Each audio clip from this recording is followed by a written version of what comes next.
Bismillahirrahmanirrahim. Assalamualaikum warahmatullahi wabarakatuh. Selamat siang semuanya, mahasiswa sekalian. Insya Allah siang ini kita akan melanjutkan agenda tutorial kita ya. Sekarang agendanya adalah membahas tutorial ke-4. Nah, seperti yang tadi kita sudah sepakati di awal, tutorial 4 silakan dari teman-teman mahasiswa dari SAPPK ya untuk melakukan presentasi. Ada 6 kelompok ya. Kelompok 1 sudah hadir siang hari ini? Sudah bergabung? Hadir. Kelompok 2? Hadir. Kelompok 2 sudah. Kelompok 3? Kelompok 3 apakah sudah ada yang hadir? Hadir, Pak. Oke, siap. Kelompok 4? Siap. Kelompok 5? Kelompok 5 sudah ada yang hadir? Oke, masih menunggu. Kelompok 6? Hadir, Pak. Oke, hadir. Oke, jadi ada 6 kelompok ya, jadi nanti mengerjakan seperti yang tadi teman-teman dari kelas 08 ya. Jadi untuk siang hari ini nanti silakan untuk kelompok 1 ini ya. Untuk kelompok 1 nanti menyampaikan hasil diskusinya untuk bagian A ya, pertanyaan nomor 1 dan 2. Kemudian kelompok 2 nanti nomor 3 dan 4 seperti yang sebelumnya tadi ya. Kelompok 3 nanti bagian A nomor 5 dan bagian B soal nomor 1. Kemudian kelompok 4 mengerjakan soal nomor 2 dan nomor 3. Kelompok 5 mengerjakan soal nomor 4 dan soal nomor 5. Kemudian untuk kelompok terakhir, kelompok ke-6 mengerjakan soal nomor 6 dan nomor 7. Nah, nanti sisanya kita bahas bersama-sama seperti yang tadi ya. Oke, sudah siap atau perlu waktu untuk menyiapkan hasil diskusinya dulu? Kalau sudah langsung bisa dimulai mungkin. Kalau misalnya sudah siap. Dari kelompok 1 tadi ada Hanifah. Bisa. Oke, bisa. Silakan.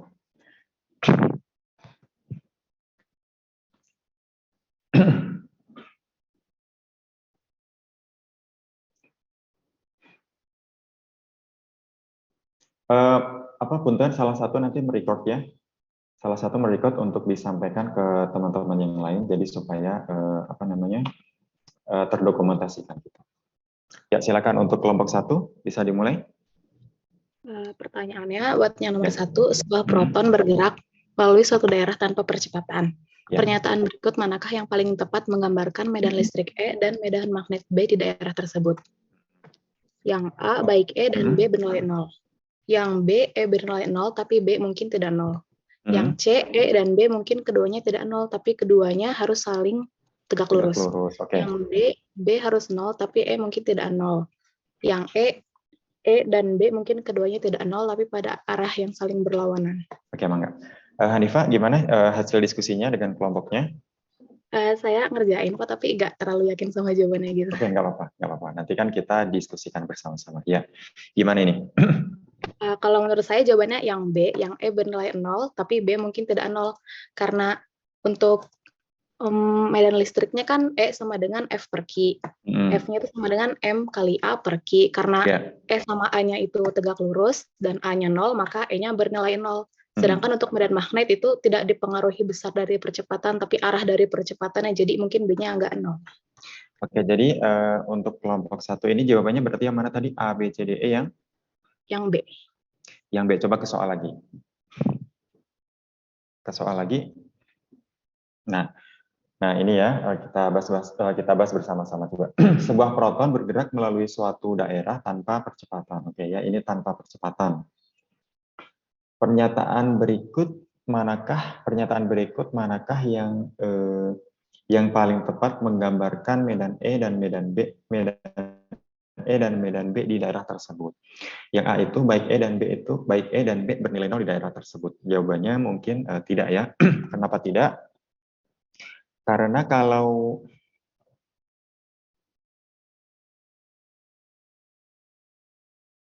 bergerak ya, oke, kata-katanya bergerak. Oke, Nah, ini sepertinya perlu dibahas ya. Coba saya izin share screen dulu, Hanifah ya, bisa di stop dulu sebentar. Oke, saya share screen ini sebentar yang tadi mana ya? Tadi dari kelompok satu jawabannya B ya. Coba kita bahas satu-satu ya. Sebentar. Ini malah mau dipencet yang ini ya, yang live meeting. Oke. Nah, dari sini ya kita bahas saja.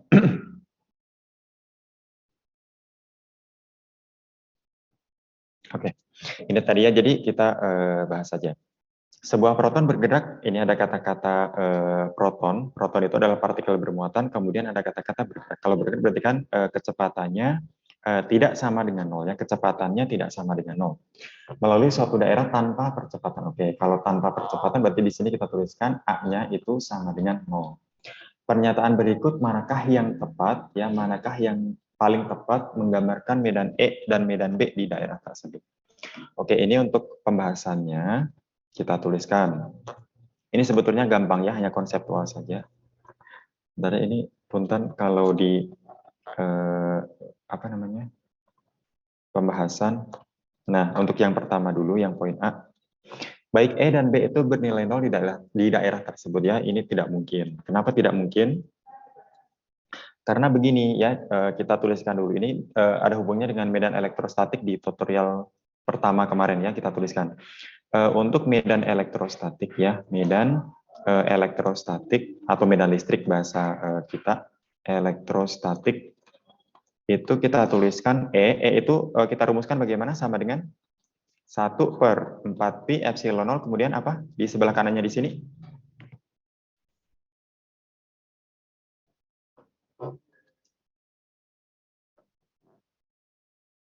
Iya, oke. Ini dari Bu Neni minta direkam ya. Sudah direkam ini tadi salah satu?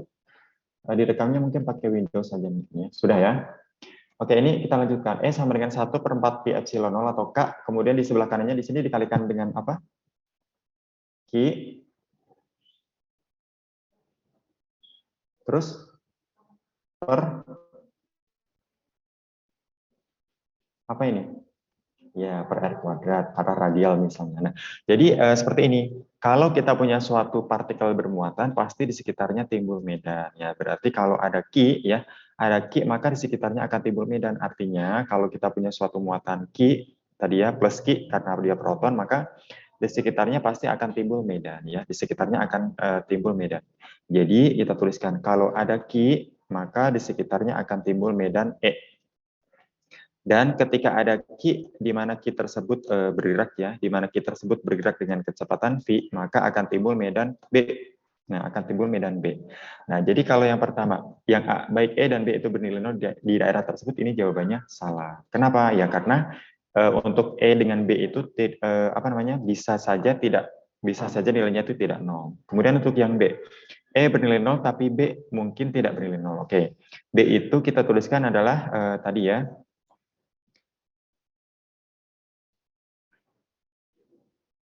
Oke, secara persamaan mungkin nanti, tetapi kalau B itu ini. Jadi kita harus, ini konseptual dulu ya. Di sekitar suatu partikel bermuatan yang bergerak dengan kecepatan V, maka di sekitarnya akan timbul B. Nah, jadi begini. Ada satu muatan Q itu di sekitarnya akan timbul medan E.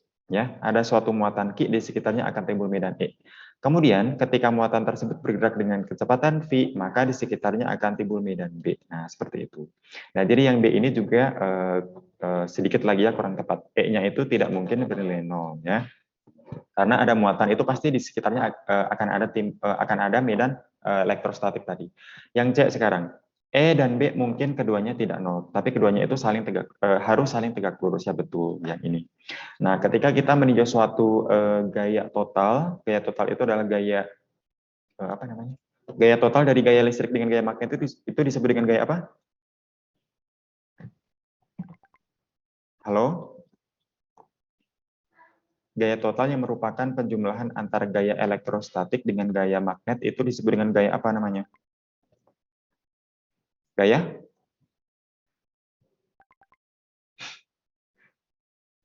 Hanifah mungkin ingat? Ini karena kelompoknya Hanifah ini. Hanifah ingat gaya total apa ini namanya?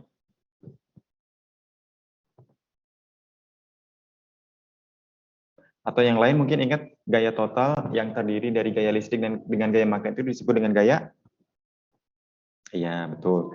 Gaya Lorentz, ya gaya Lorentz. Nah, jadi seperti ini ya. Jadi memang harus keduanya harus saling tegak lurus ya untuk menjamin bahwa antara kecepatan dengan gayanya itu tegak lurus ya seperti itu. Karena kan di sini mengandung sin ya, di sini mengandung sin theta, di mana tetanya itu adalah sudut yang terbentuk antara kecepatan dengan antara kecepatan dengan medannya ya, maaf. Nah, ini harus saling tegak lurus ya keduanya. Nah, yang B harus 0 ya, ini salah tadi sudah kita bahas, B-nya tidak mungkin 0. Yang E dan B mungkin keduanya tidak 0, tapi arahnya saling berlawanan ya, bukan. Kalau saling berlawanan itu kan nanti tetanya adalah 180 derajat. Kita tahu sin 180 itu nilainya berapa? Sin 180 nilainya?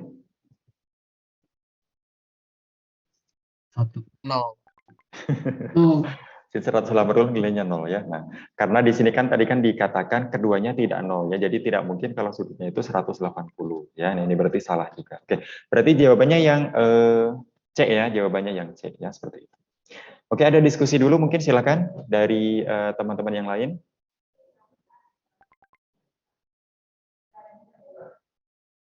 Atau mungkin dari kelompok 1 sendiri Mangga, kalau ada pertanyaan.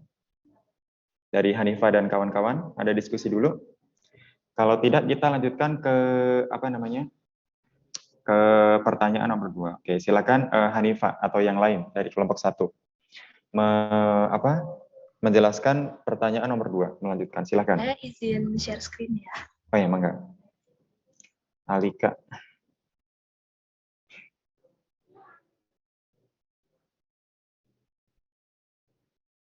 Iya. Oke, silakan. Gimana ini? Nah, untuk nomor 2, pertanyaannya, gambar berikut menunjukkan 4 situasi di mana 2 kabel yang sangat panjang membawa arus yang sama. Namun, dengan arah arus yang berbeda, dalam titik P dalam gambar berjarak sama dari masing-masing kawat. Konfigurasi manakah, bisa lebih dari 1, yang akan menghasilkan nilai magnet 0 di titik P. Nah, ini kalau ada kayak gini, yang dicari nilai magnetnya berarti gunakan kaidah tangan kanan. Ya. Tangan Nilai kanan magnet itu maksudnya medan magnet ya, bukan gaya magnet atau apa, tetapi medan magnetnya. Oke, kemudian menggunakan kaidah tangan kanan. Di mana ibu jari ini sebagai arah I, lalu kita arahkan ke 4 jari lainnya menuju titik P. Lalu lihat telapak tangan ini menghadap ke dalam bidang atau tidak. Nah, telapak tangan ini sebagai penunjuk arah dari medan magnetnya. Nah, kalau dari gambar yang pertama, jika ditinjau dengan kaidah tangan kanan, keduanya tuh arah medan magnetnya tuh masuk ke dalam bidang. Lalu kalau yang kedua saling meniadakan karena salah satunya masuk dan lainnya keluar. Masuk itu yang bagian atas, yang keluar bidang itu yang bagian bawah. Oke. Lalu untuk gambar ketiga, arah kedua medan magnetnya itu masuk, dan gambar keempat itu saling meniadakan karena salah satunya masuk dan lainnya keluar. Yang masuk itu yang ini, yang keluar yang ini. Nah, karena saling meniadakan, maka nilai medan magnetnya 0. Jadi jawabannya adalah yang 2 dan 4. Oke, sebentar Alika ya. Iya, jadi di sini untuk pertanyaan nomor 2 ya. Kita hanya menggunakan kaidah tangan kanan saja ya. Kita menggunakan tangan kanan seperti ini. Ini kan untuk kawat lurus ya. Untuk kawat lurus itu nanti berbeda dengan kawat melingkar. Kalau ini kan kawat lurus berarti ibu jari itu adalah menunjukkan arah arus listriknya. Kemudian keempat jari itu menunjukkan arah dari medan magnetnya untuk kawat lurus berarus. Untuk kawat melingkar berarus ya kebalikan. Berarti keempat jari itu menunjukkan arah dari I-nya, arah dari arus listriknya, sedangkan untuk yang ibu jari itu menunjukkan arah dari medan magnetnya. Nah, berarti gambar 1 itu yang di atas dulu ya, itu kan I-nya ke kanan, kemudian B-nya di bawah, berarti kan B-nya masuk ya, B-nya masuk bidang. Ya, B-nya masuk bidang. Atau punten, Alika bisa stop dulu, saya mau menggambarkan di PPT ya, supaya ya, thank you. Sebentar. Nah, karena ini kayaknya kita harus banyak gambar ya, yang medan magnet ini. Nah, ini diperhatikan. Ini tadi ya yang gambar pertama. Ini kan arusnya ke kanan ya. Ini arusnya ke kanan, ini arusnya ke kiri. Kalau arus ke kanan ada titik P di bawah, berarti kan B-nya masuk ya. Ini I1, ini I2. Berarti di sini kita tuliskan B1 itu dia arahnya masuk. Masuk itu cross atau dot? Masuk itu cross atau dot? Ya, cross. B1 cross ya, masuk. Kemudian dengan cara yang sama kita lakukan untuk I2. I2 itu ke kiri, kemudian ada titik di atasnya, berarti kan B-nya masuk juga ya. Berarti di sini kita tuliskan di sebelah kiri ya, B2 itu dia juga cross. Nah, maka apa tadi pertanyaannya? Pertanyaannya apa tadi? Konfigurasi manakah yang akan menghasilkan yang 0 ya. Nah, berarti kalau yang ini kita tuliskan B total ya. B tot itu sama dengan B1 yang masuk ditambah dengan B2 yang juga masuk ya. Berarti ini tidak sama dengan 0. Tidak sama dengan 0. Nah, dengan cara yang sama kita lakukan untuk yang konfigurasi 2, 3, dan 4 ya. Berarti untuk yang kedua ini sama-sama ke kanan. Ini I1 ke kanan, I2-nya juga ke kanan. Berarti B1 ya sama seperti sebelumnya, B1 arahnya cross ya karena masuk, kemudian untuk yang I2 arahnya keluar ya. Ini berarti dot. Nah, ini kita tuliskan B2 itu arahnya adalah dot. Nah, berarti kesimpulannya kita tuliskan di sebelah sini ya. B2 total sama dengan B1 yang arahnya cross ditambah dengan B2 yang arahnya dot ya. Nah, karena besarnya sama, tadi kan dikatakan panjang kedua kawat itu tak hingga ya, sangat panjang. Kemudian arusnya sama ya, arusnya mungkin sama. Arusnya sama. Oh ini nih, arusnya sama. Nah, berarti di sini karena sama berarti kan saling meniadakan sehingga di sini sama dengan 0. Untuk yang ketiga berarti ini ke kanan ya, I1-nya ke kanan. Kemudian B1-nya juga masuk ya, berarti kita tuliskan B1-nya juga cross. B1-nya cross. Kemudian untuk yang ini I2-nya ke bawah, itu juga masuk ya, B2-nya juga cross. Nah, seperti itu. Oke, berarti kita tuliskan B3 total itu sama dengan, ini B2-nya maaf. B3 yang arahnya cross ditambah juga dengan B3 yang arahnya juga cross. Maka ini juga tidak sama dengan 0. Nah, terakhir untuk yang B4, untuk yang konfigurasi keempat, ini I1 arahnya ke kanan. Tadi sudah dibahas bahwa B1 ya, B1 itu cross juga.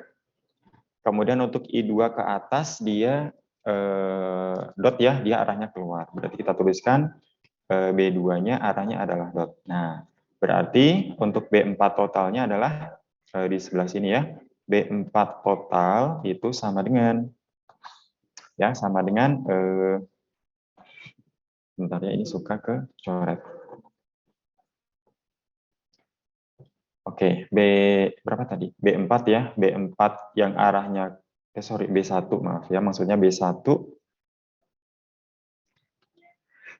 Oh, berarti ini maksudnya B1 itu akibat adanya kawat pertama ya. Oke, sorry. Ini kita tuliskan ini B1 ya. Ini berarti B1 yang arahnya masuk ditambah dengan B2 yang arahnya keluar.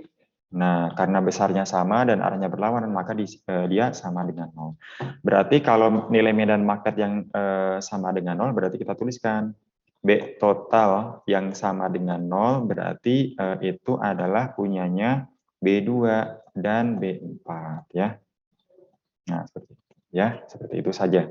Hanya kita hanya menggunakan kaidah tangan kanan saja ya. Ada diskusi atau pertanyaan? Silakan. B2 dan B4. Ada diskusi atau pertanyaan dulu? Silakan. Oke, tidak ada.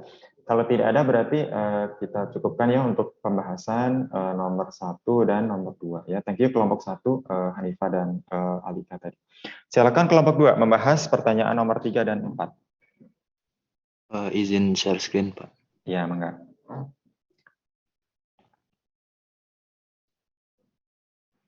Apakah sudah terlihat, Pak? Nah, baru. Oke, silakan. Oke. Oke, jadi pertanyaan 3 itu pertanyaannya, pada gambar partikel bermuatan bergerak di sekitar kawat berarus. Untuk setiap partikel bermuatan dan bermuatan tercantum pada gambar, arah panah menunjukkan arah awal gerakan partikel. Untuk masing-masing partikel, tentukan arah gaya magnet akibat medan magnet yang dihasilkan oleh kawat berarus. Oke, jadi pada pertanyaan 3 ini kita pakai kaidah tangan kanan buat menentukan medan magnet si kawatnya. Kan arus kawatnya kan ke kanan, berarti kalau dengan kaidah tangan kanan berarti yang di atas kawat itu berarti kan medan magnetnya keluar. Tidak. Iya, betul. Terus buat yang di bawah kawat berarti kan masuk. Berarti kan cross. Cross, iya. Terus?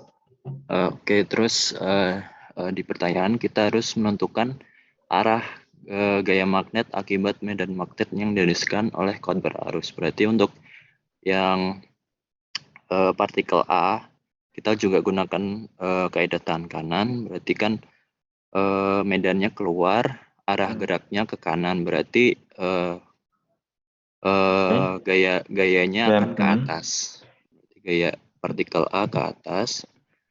Lalu untuk partikel B kan sama, medan magnetnya arahnya keluar, arah gerak partikelnya ke atas, tapi karena muatannya negatif, berarti berlawanan dengan aturan tangan kanan ya.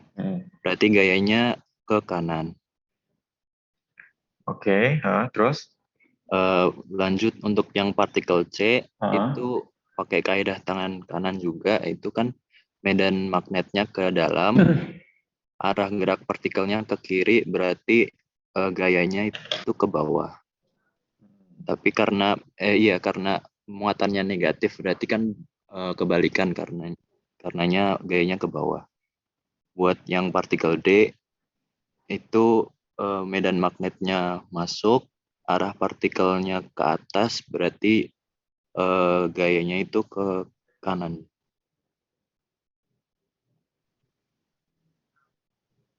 Oke, sebentar. Adia. Ada tanggapan atau ada diskusi atau ada koreksi sebelum saya bahas? Silakan. Dari kelompok yang lain atau dari kelompoknya sendiri mungkin ada tambahan atau ada koreksi atau ada diskusi dulu untuk pertanyaan ketiga. Ini betul tetap menggunakan tangan kanannya, tetapi apakah betul seperti itu? Ini terutama yang satu kelompoknya dulu nih. Gimana nih? Nadia dan kawan-kawan. Apakah betul seperti itu atau ada tambahan atau ada koreksi mungkin?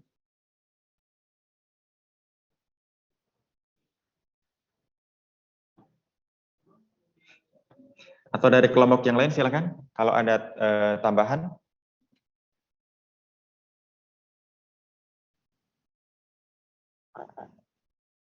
Gimana?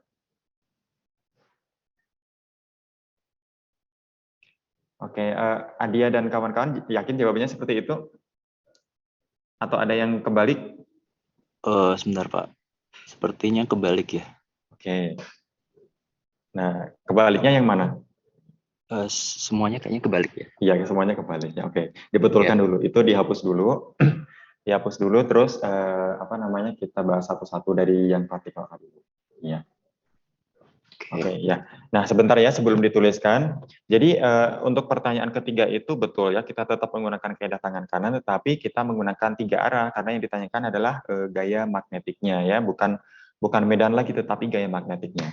Nah, untuk gaya magnetik itu kalau saya cenderung menggunakan ini ya, arah ibu jari itu adalah arah arusnya, bisa arus, bisa arah kecepatan, bisa I, bisa V. Dan keempat jari ini menunjukkan arah B-nya, ya, arah medan magnetnya. Sedangkan telapak tangan yang putih ini adalah menunjukkan dari arah gayanya, seperti itu. Itu untuk muatan yang positif, ya, diingat baik-baik. Itu untuk yang muatan positif. Sedangkan untuk muatan negatif itu ada yang menggunakan tangan kiri, tapi saya tetap menggunakan tangan kanan, tetapi dibalik saja. Kalau muatan positif itu tadi ini V dan I, ini B-nya, kemudian ini F-nya untuk muatan positif. Untuk muatan negatif sama tetapi dibalik saja. Jadi untuk muatan positif itu telapak tangan, untuk muatan negatif itu nanti punggung tangan ya seperti itu. Nah, jadi contohnya misalnya untuk yang partikel A itu ya, arusnya itu kan ke kiri ya, arusnya ke kiri, sedangkan B-nya tadi yang di atas, betul ya, B-nya itu semuanya sudah betul tadi. Yang di atas kawat itu adalah B-nya itu keluar, ya keluar itu menuju kita ya, menuju mata kita ya, arahnya keluar. Berarti kan B-nya itu keluar, B itu tadi kan ditunjukkan oleh keempat jari ya, berarti kan B-nya keluar ke arah kita.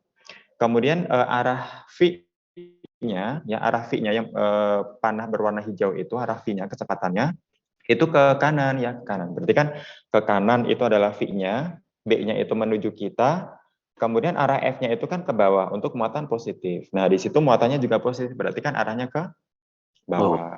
Nah, itu dituliskan F, punten Adia. Jadi Oke. yang biru itu dituliskan F.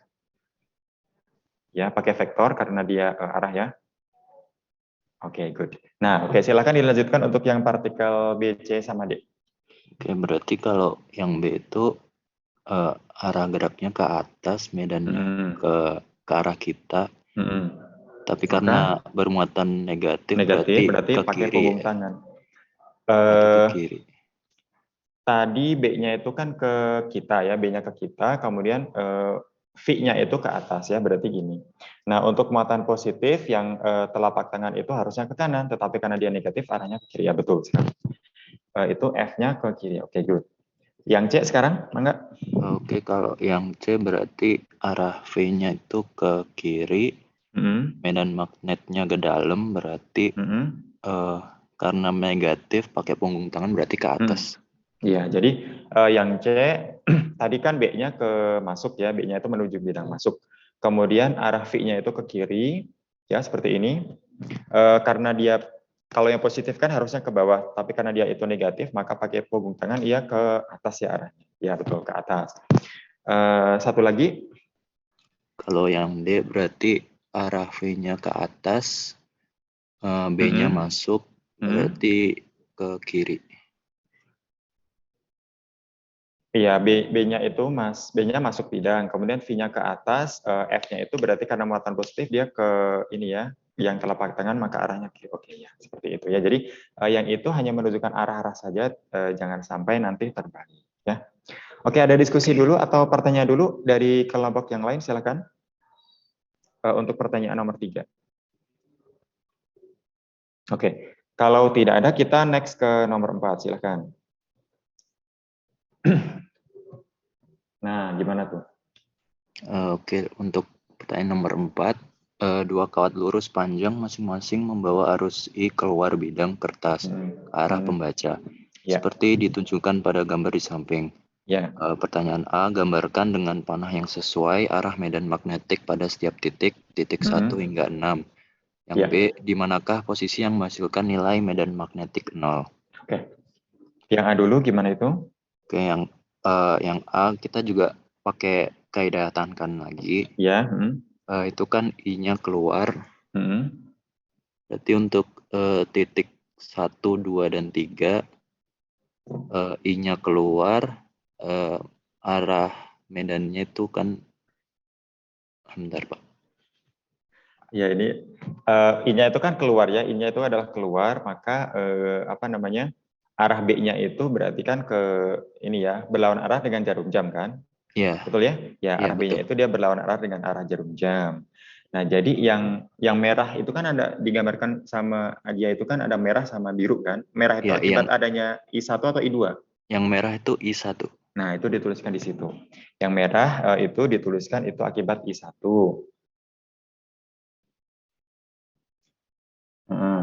Nah, itu akibat adanya I1. Oke, terus itu I1. Berarti yang merah dituliskan dulu I1 semua, sob. Yang merah, yang 4 juga, 4, 5, 6 juga.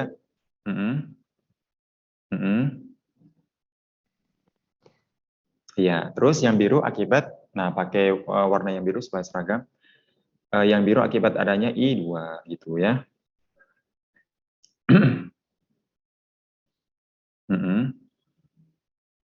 Iya. Yang 4, 5, 6.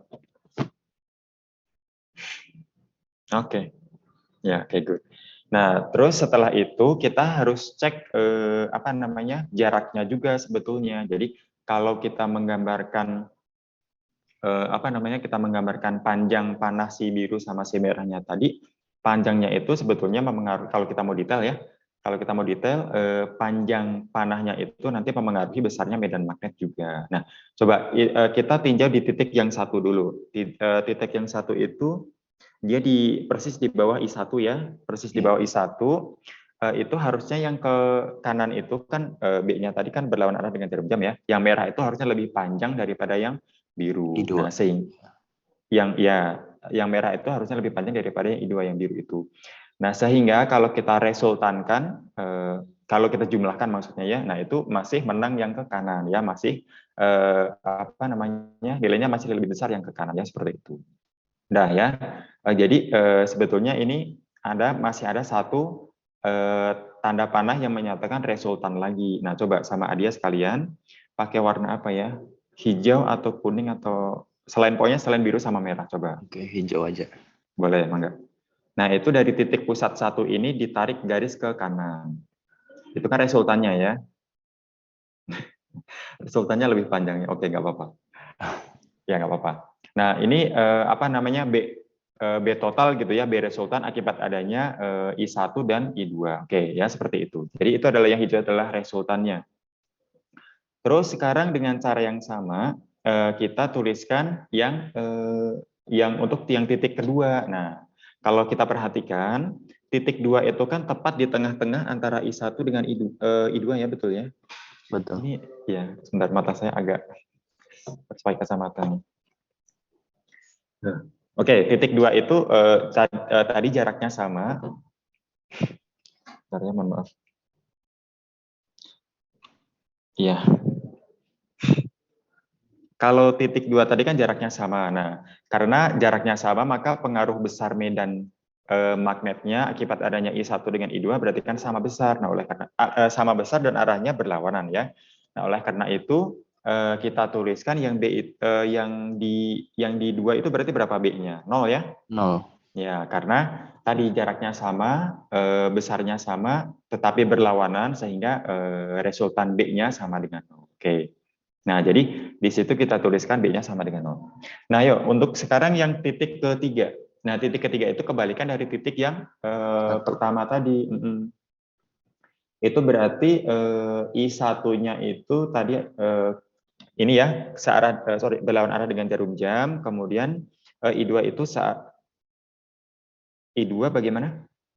I2 juga dia berlawanan juga. Nah, tetapi di titik 3 itu B2-nya itu ke kiri, kemudian B1-nya ke kanan. Nah, tetapi karena I2 itu jaraknya dengan titik 3 itu lebih kecil, maka nanti I2 itu pengaruhnya akan lebih besar ya, sehingga resultannya tetap ke kiri. Terus sekarang yang titik keempat, kumaha tuh? Titik keempat gimana itu? Nah, titik keempat dengan cara yang sama sebetulnya. Akibat adanya I1 dia itu ke tadi ya berlawan arah dengan jarum jam, arahnya adalah karena kan pas di itu ya lurus itu, maka arah B1-nya itu ke atas. Sedangkan akibat adanya B2 arahnya kemana itu? Agak-agak ke diagonal gitu. Ya, ke arah kuadran 1 2, ke arah kuadran 2 ya. Nah, arahnya ke sana. Nah, berarti itu resultannya kemana itu? Berarti arah resultannya ke yang satu ke atas, yang satu ke ya berarti di antara kedua garis itu. Ya, betul ya, di antara kedua garis itu. Nah, kalau itu yang hijaunya harusnya lebih panjang karena kan resultan ya, bukan pengurangan tetapi penjumlahan vektor resultan. Oke, kemudian untuk yang titik kelima, titik kelima ini sama-sama agak ini ya, maksudnya posisinya tidak lurus. Posisinya tidak lurus, dia agak miring gitu. Jadi akibat adanya I1 dia ke apa itu namanya? Northeast itu apa sih? Apa bahasa Indonesia northeast itu? Timur laut ya, sorry. Agak ke timur laut itu, terus yang merah itu betul ya, ke northeast, kemudian yang biru itu dia ke northwest ya, jadi ke arah barat laut. Nah, maka resultannya itu dia ke atas ya, betul, yang hijau itu. Terus yang titik ke-6 terakhir, Akibat adanya I2 dia ke atas, ya. Akibat adanya I1 dia ke yang northeast tadi. Nah, berarti resultanya berarti di tengah-tengah antara kedua garis itu. Pertanyaannya tadi apa? Oh, gambarkan saja ya, gambarkan saja. Terus yang B, pertanyaan B gimana itu, Adia? Kalau yang B kan di manakah posisi yang menghasilkan nilai medan magnet 0? Berarti kan tadi yang sebagai penjelasan tadi, berarti yang titiknya 0 itu medan magnetnya di titik 2. Iya, karena alasannya tadi ya, jadi jaraknya sama dari titik dari sumber arus jaraknya sama, besar medan magnetnya sama, tetapi arahnya saling berlawanan ya, sehingga resultan medan magnet di titik 2 sama dengan 0 ya, seperti itu ya, gampang. Oke, Mangga, kalau ada diskusi mengenai pertanyaan pertanyaan nomor 4, silakan. Yang masih bingung menentukan arah-arah ini harus bisa ya.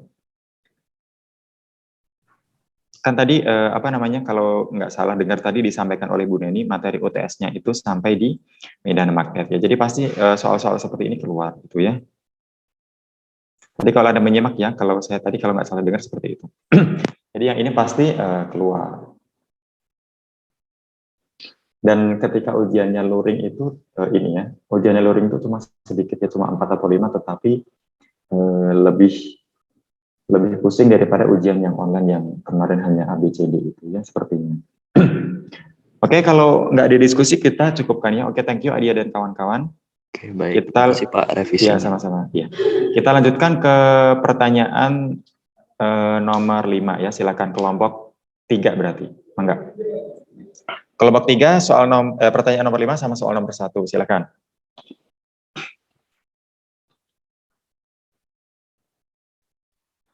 Saya izin share screen ya, Pak. Iya, mangga.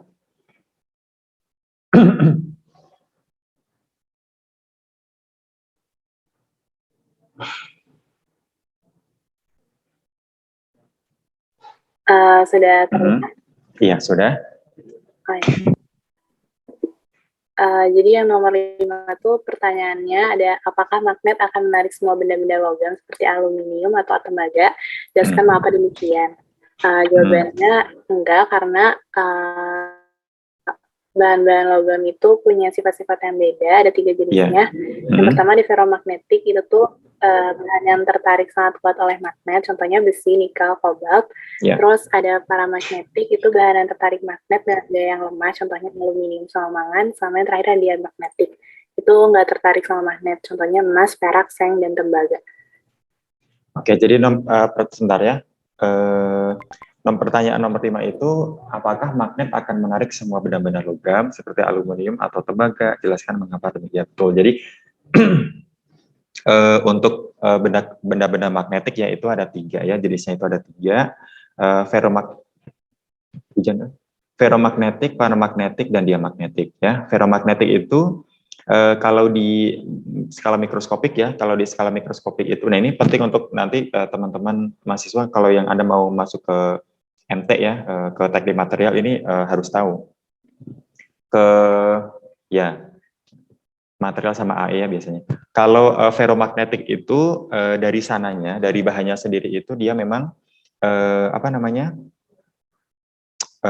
sifat material ya, sifat material atau arah dari arah dari dipole magnetnya itu memang masih acak. Tetapi ketika kita lewatkan suatu medan magnet eksternal, dia akan menjadi sejajar begitu. Nah, kemudian ketika medan magnet eksternal tadi kita hilangkan, arah-arahnya itu masih tetap, arah-arah dipolnya itu masih tetap sejajar seperti itu ya. Jadi dia sangat-sangat kuat ketika ditarik oleh suatu bahan magnetik.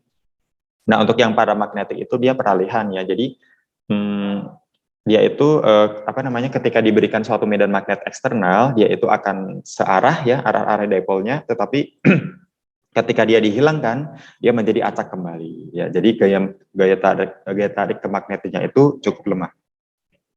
Kemudian untuk yang diamagnetik itu dia sama sekali tidak tertarik oleh magnet ya, meskipun dia logamnya, contohnya adalah emas, perak, seng, tembaga, dan lain sebagainya seperti itu. Oke, kemudian ini hanya kualitatif ya, jadi saya rasa tidak ada yang perlu ditanyakan, maksudnya sudah jelas di situ. Dilanjutkan untuk yang bagian B, untuk soal nomor 1, silahkan. Mau Tafani lagi atau yang lain?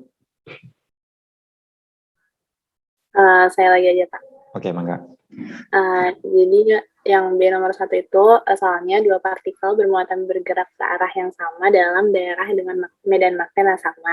Iya. Partikel 1 bergerak 2 kali lebih cepat dari partikel 2, namun setiap partikel mengalami gaya magnet yang sama besarnya. Tentukan perbandingan besar kedua muatan. Jadi itu kan tadi udah dibilang di situ medan magnetnya sama, jadi B1 sama dengan B2, terus partikel 1 bergerak 2 kali lebih cepat dari partikel 2, berarti V1 sama dengan 2V2. Terus di sini tuh katanya gaya magnetnya juga sama, jadi dibandingin aja dari gayanya, mutlaki kali V kali B. Jadi ntar tinggal dimasukin aja, terus kan katanya B1 sama dengan B2, jadi tinggal dicoret aja. Terus V1-nya diganti jadi 2V2, ntar dapat jadi setengah. Oh, yang ditanyakan tadi adalah tentukan apa itu? Tentukan perbandingan besar kedua muatan Q1 dibagi dengan Q2. Oke, di situ ada tanda putlak, maksudnya adalah besarnya muatan positif atau negatif tidak ditinjau ya, jadi tidak perlu diperhatikan, besarnya saja. Berarti dari tadi itu ada kalimat ini ya, di line kedua itu. Setiap partikel mengalami gaya magnet yang sama. Nah, berarti gaya magnetnya bisa kita sama dengankan F1 dengan F2, di mana F itu adalah QVB sin theta. Tetapi karena arahnya itu juga tidak kita tinjau, di situ arahnya sama ya.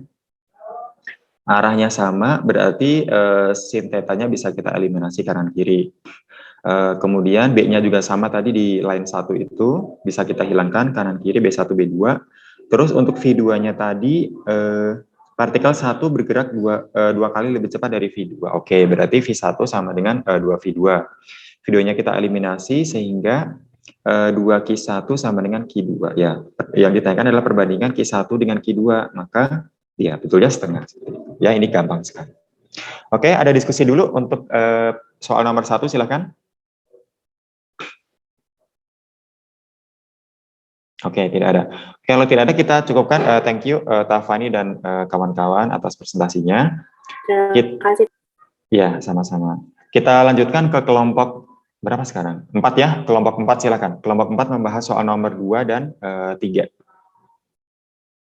Ya, silakan.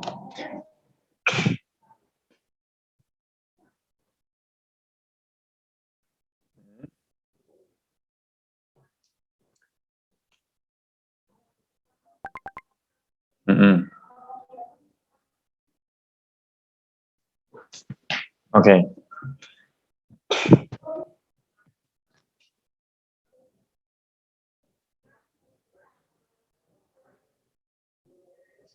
Ya. Ya. Yang ditanyakan tadi adalah tentukan panjang kawat. Oke. Jadi L sama dengan F dibagi dengan BI sin theta saja ya. F-nya tadi berapa dari soal? 7,1 kali 10 pangkat negatif 5 Newton. Then B-nya mana? Oh, itu 4,7 kali 10 pangkat negatif 5 Tesla.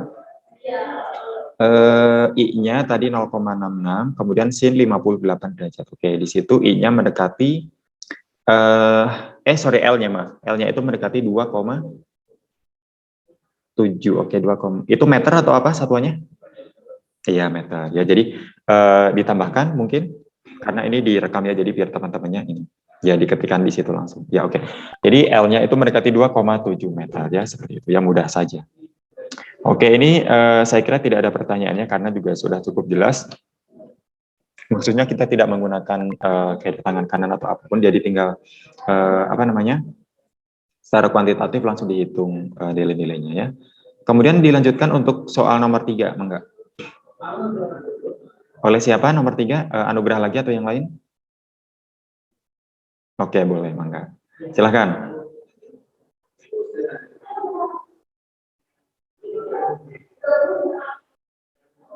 Silakan dari kelompok 4 soal nomor 3.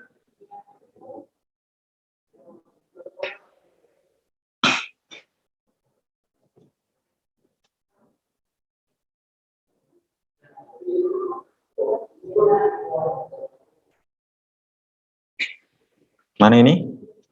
Masih persiapan?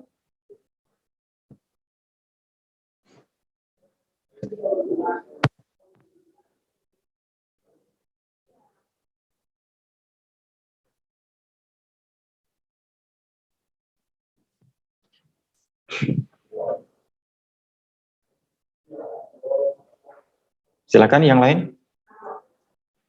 Kelompok dari kelompok 4 memperlihatkan hasil diskusinya untuk nomor berapa tadi? Nomor 3 ya, silakan.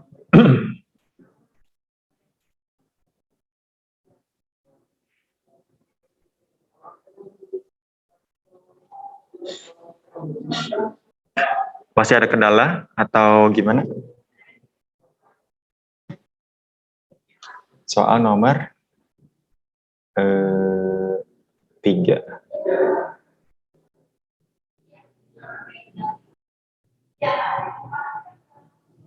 Silakan yuk. Waktunya terus berjalan ya, nanti supaya tidak kesorean.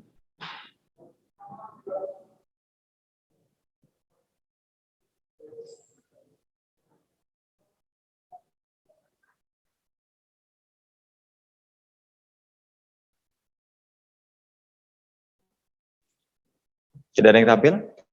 Anugerah gimana? Tidak ada yang tampil teman-temannya atau gimana? Oh gitu. Oke, mau anugerah lagi atau gimana? Oh ya udah, sama saya aja nggak apa-apa. Sebentar, kita share screen ya.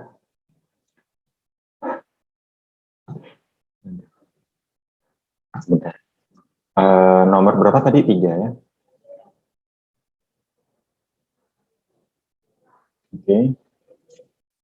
Oh ini yang masih bagian A ya. Nomor 3. Nah ini. Oke, kita bahas bersama-sama saja.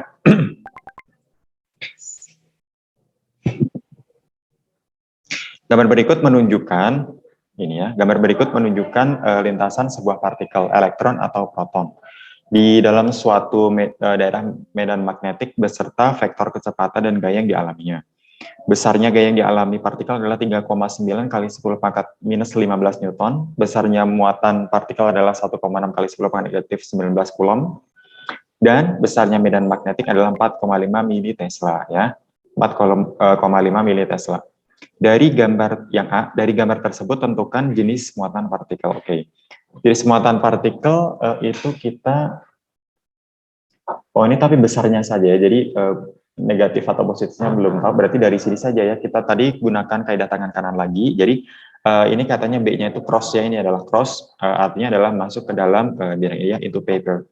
Masuk ke dalam bidang, kemudian arah V-nya itu ke kanan. Nah, ini berarti kan adalah suatu petunjuk dan F-nya juga sudah ke bawah ya. Coba ini kita, kenapa ini?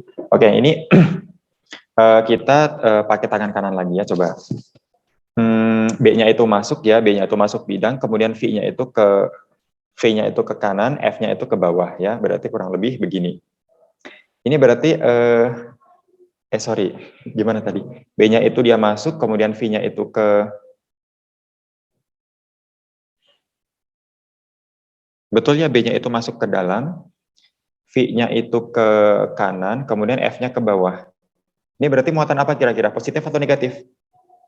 Iya, muatannya adalah negatif ya, karena harusnya kalau muatan positif F-nya ke atas, tapi ini F-nya ke bawah ya, berarti untuk ini penyelesaian, untuk yang poin A itu berarti muatan negatif ya. Muatan negatif.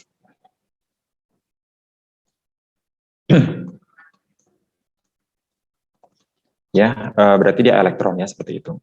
Kemudian yang B ya, yang B itu tadi adalah besarnya kecepatan partikel. Oh ya, yang B besarnya kecepatan partikel ya sudah. Berarti kan di sini nilai F-nya tadi kan ada ya, nilai F-nya itu ada, kemudian nilai B-nya itu ada, nilai kecepatannya ada nggak? Oh sorry, kecepatannya dicari ya, sorry. Nilai muatannya ada ya, berarti kan dari sini kita dapatkan untuk gaya magnet ya, untuk gaya magnet. Untuk gaya magnet. Yang B untuk gaya magnet. Nah, kita tuliskan dari persamaan F itu kan sama dengan di situ semuanya tegak lurus ya, maka kita tidak perlu menggunakan theta sebetulnya. Tapi kalau Anda mau lengkap berarti seperti ini. F itu sama dengan Q dikalikan dengan V, kemudian dot ya, ini B. Nah, seperti ini. Perkalian dot itu menghasilkan sin. Maka kalau secara skalar kita tuliskan F sama dengan Ki V B sin theta. Nah, tapi karena di sini tegak lurus, sin theta adalah sin 90 sama dengan 1. Maka kita tuliskan V sama dengan F dibagi dengan Ki B saja ya. F-nya kita tuliskan sama dengan, ini punten Anda menghitung pakai kalkulator ya, terutama untuk kelompok, berapa tadi? Kelompok 4 ya, karena kan ini tugasnya kelompok 4. F-nya tadi adalah berapa? F-nya mana tadi? Oh ini 3,9 tadi ya. 3,9 kali 10 pangkat negatif 15 dibagi dengan Q-nya adalah 1,6 kali 10 pangkat negatif 19. B-nya tadi adalah 4,5 kali 10 pangkat negatif 3. Nah, coba punten Anda minta tolong dihitungkan hasilnya berapa. Ini tadi 15, ini tadi 10 pangkat min ini. Udah ya? Ya, 1. Oh sorry, ini 4,5. Nah, silakan ini kira-kira berapa ini? Sama dengan, kalau kecepatan nanti ordernya pasti order positif ya, maksudnya kali 10 pangkat berapa ratus atau berapa ribu gitu biasanya. Silakan. 3,9 dibagi dengan 1,6 dikalikan 4,5.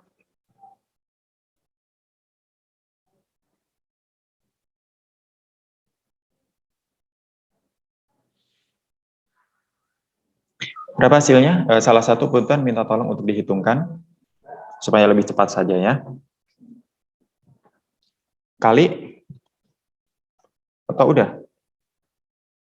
Kali 10 pangkat. Ini harus orde besar ini karena kan kecepatan. Kali 10 pangkat berapa? 3,9. Ini 6 atau 7? 6 ya, pangkat 6 meter per sekon. Nah, seperti itu dah. Sekarang yang poin C-nya, jari-jari lintasan. Nah, kalau jari-jari lintasan, berarti di sini kita harus menyamakan antara gaya menyebabkan suatu benda itu atau suatu partikel itu bergerak melingkar. Namanya gaya apa? Gaya yang menyebabkan suatu benda atau suatu partikel bergerak melingkar itu namanya gaya apa? Ini ya sentripetal. Berarti di sini kita menyamakan antara gaya sentripetal FSP itu sama dengan F magnetiknya ya. Kacau, sebentar ya. Atau pakai ini aja ya. Tapi harus ganti ya. Gak apa-apa ya pakai ini aja nanti pelan-pelan. Ini poin C, ini FSP sama dengan F magnetik. Nah, FSP itu adalah M. Masanya ada nggak tadi? Apakah masanya diketahui? Ini M, kemudian V kuadrat per R ya. Sorry. Betul ya? M V kuadrat per R, betul? Ya. Terus gaya magnetiknya itu adalah Q VB tadi ya, Q VB tadi. Nah, berarti R-nya bisa dihitung dari sini. Berarti R-nya sama dengan apa ini? R-nya berarti sama dengan M V kuadrat dibagi dengan Q VB ya. Nah, masanya berarti kan masa apa ini? Masa elektron ya? Masa elektron, tadi kan muatannya elektron, berarti masa elektron di mana ya? Di sini ya, kita lanjutkan di sini. Lanjutan. Sedikit di sini. Berarti R-nya sama dengan M-nya adalah masa elektron yaitu 9,11 kali 10 pangkat negatif 31 kg. Kemudian untuk V kuadratnya, V-nya tadi, oh ini, berarti 7,2 dikuadratkan ya, 7,2 kali 10 pangkat 6 dikuadratkan, kita bagi dengan QVB. Oh sorry, ini kan V-nya bisa dicoret 1, berarti tinggal V di atas saja, berarti yang di atas tidak pakai kuadrat. Nah ini nggak pakai kuadrat.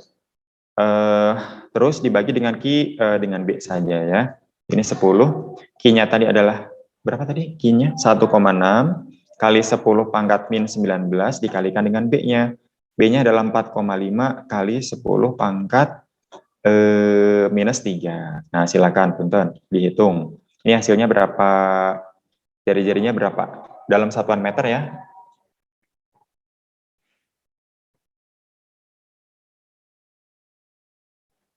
Ini nanti kali 10 pangkat minus berapa meter gitu. Silakan yuk. Kira-kira berapa? Salah satu punten menghitungkan, membantu menghitungkan. Hasilnya berapa?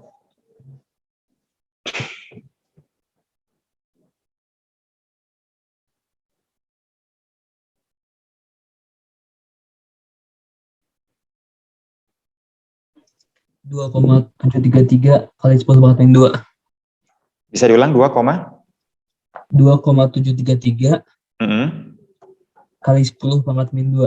kali 10 pangkat minus 2 meter. Oke ya. Jadi itu adalah jari-jarinya sekitar 2,7 cm berarti ya, 2,733 cm ya, seperti itu saja. Nah ya, untuk soal nomor 3 jelas ya saya rasa ya. Tidak ada pertanyaan kan? Oke. Kalau tidak ada pertanyaan, kita next ke soal nomor 4 dan 5 ya, oleh kelompok berapa sekarang? Kelompok 5 ya, silakan. Oleh kelompok 5 silakan membahas hasil diskusinya untuk untuk nomor 4 dan 5. Semoga sebelum jam 3 selesai ya. Semoga kalau bisa. Silakan.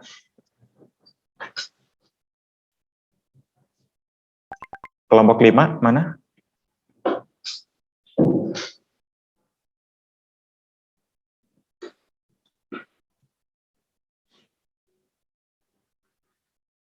Kelompok 5 ada yang hadir?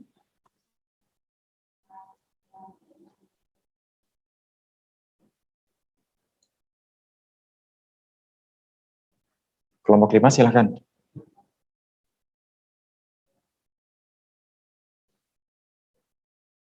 Satu dari sekitar 10 orang presentasi.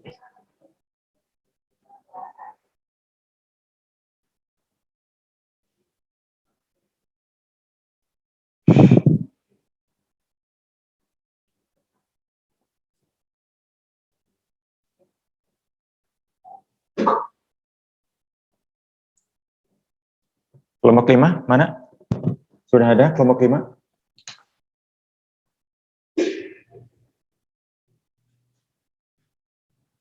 Atau mungkin kelompok 6 dulu, kalau kelompok 5 belum siap. Kelompok 6 membahas nomor 6 dan 7, berarti ya silakan. Kelompok 6 boleh dulu membahas nomor 6 dan 7, kalau kelompok 6 sudah siap. Izin share screen ya Pak. Iya silakan, yuk. Atifah. Atifah kelompok 6 atau 5? Kelompok 6. Oke, mangga, silakan, boleh. Kelompok 6, nomor 6 dan 7.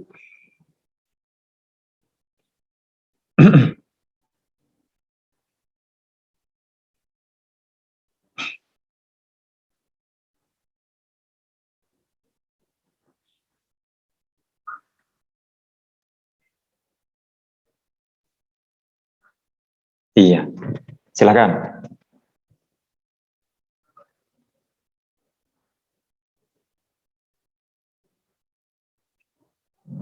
Oke, belum. Tadi share screen-nya terlihat nggak? Yang tadi terlihat, yang sekarang tertutup lagi.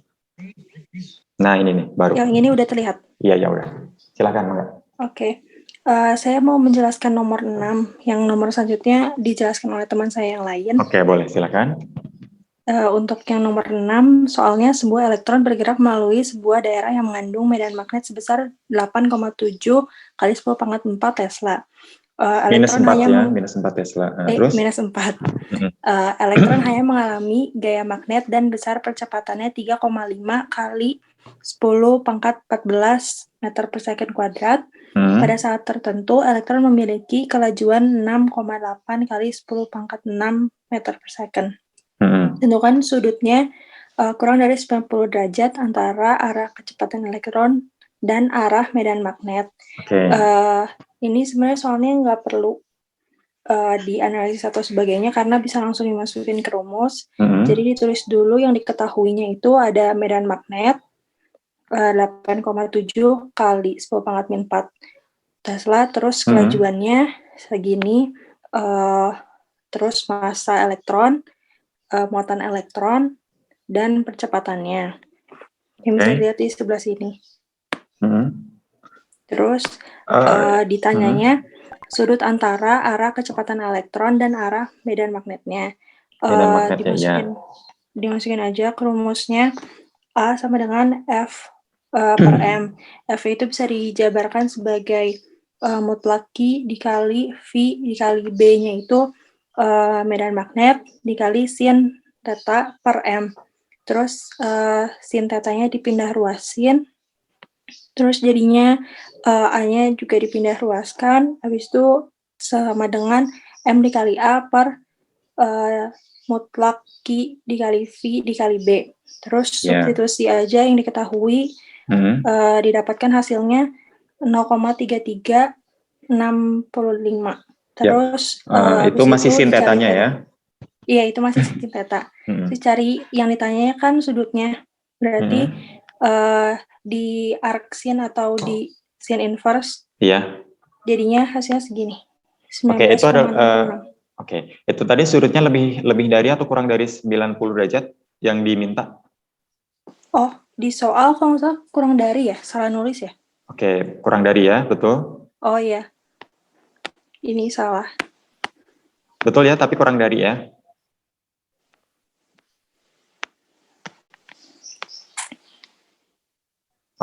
Berarti kurang dari ya memang. Nah kalau kurang dari berarti betul ya sekitar 19,66 derajat ya. Jadi untuk soal ke-6 ini mudah ya, maksudnya di sini kita hanya menyamakan antara gaya magnetik dengan gaya di dinamika biasa ya, karena kan di sana ada massa, ada percepatan sehingga nanti mempengaruhi besarnya gaya magnetik juga ya, sehingga besarnya gaya dinamika itu sama dengan gaya magnetiknya ya, sehingga nanti nilai percepatannya nilai sudut yang terbentuk antara arah kecepatan sebetulnya antara arah kecepatan dengan arah medan magnetiknya itu bisa dicari ya. Nah berarti kan di sini tidak terjadi antara V dengan B itu bukan tegak lurus ya, karena kan di sini muncul salah satunya yaitu karena muncul percepatan itu tadi ya, sehingga tidak serta-merta tegak lurus ya antara V dengan B-nya. Dapatkan nilai tetanya itu adalah 19,66 derajat ya, seperti itu. Ada diskusi dulu mungkin untuk sebentar, jangan di stop dulu. Ada diskusi dulu untuk soal ke-6, silakan. Dari teman-teman yang lain. Kalau tidak ada kita lanjutkan ke soal nomor 7. Ya, soal nomor 7 silakan oleh kelompok 6.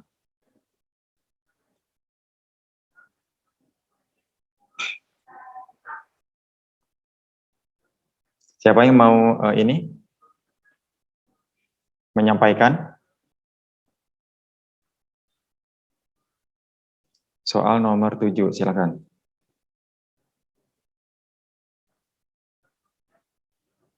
Ditunggu sebentar ya, Pak. Ya, enggak.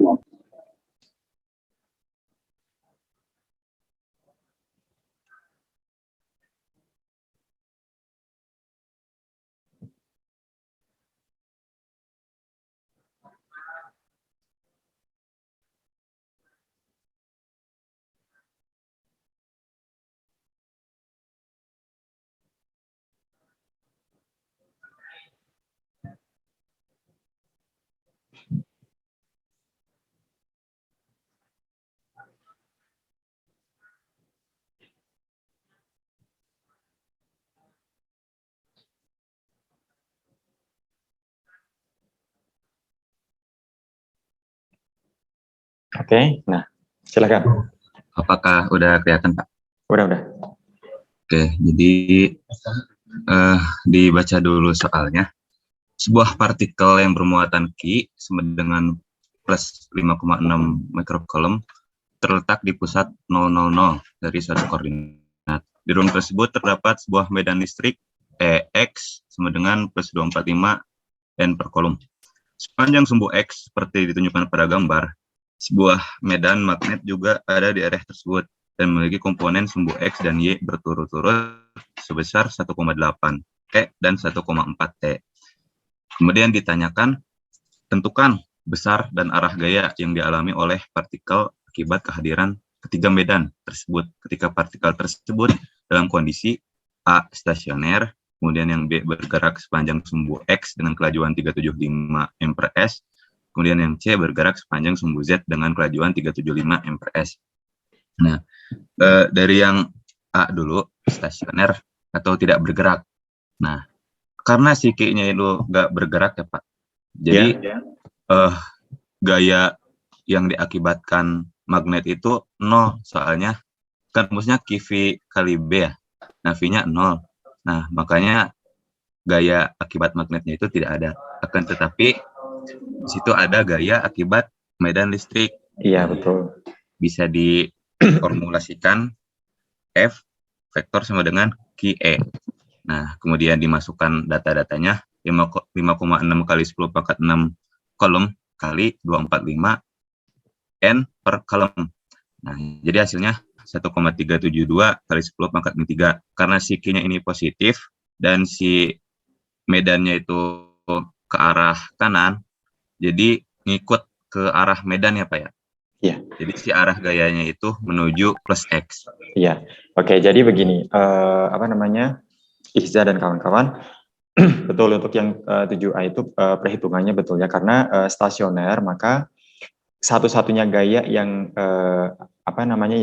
tidak sama dengan 0 itu adalah gaya listrik ya, karena tadi kita tahu bahwa ada satu muatan itu pasti menimbulkan medan listrik, tetapi karena muatannya itu adalah muatan stasioner, tidak bergerak begitu, diam, maka kontribusi ke gaya magnetnya itu sama dengan 0. Nah, kemudian yang kedua mengenai arahnya ya. Jadi ketika muatannya itu adalah positif, maka arah gaya itu searah dengan arah medan.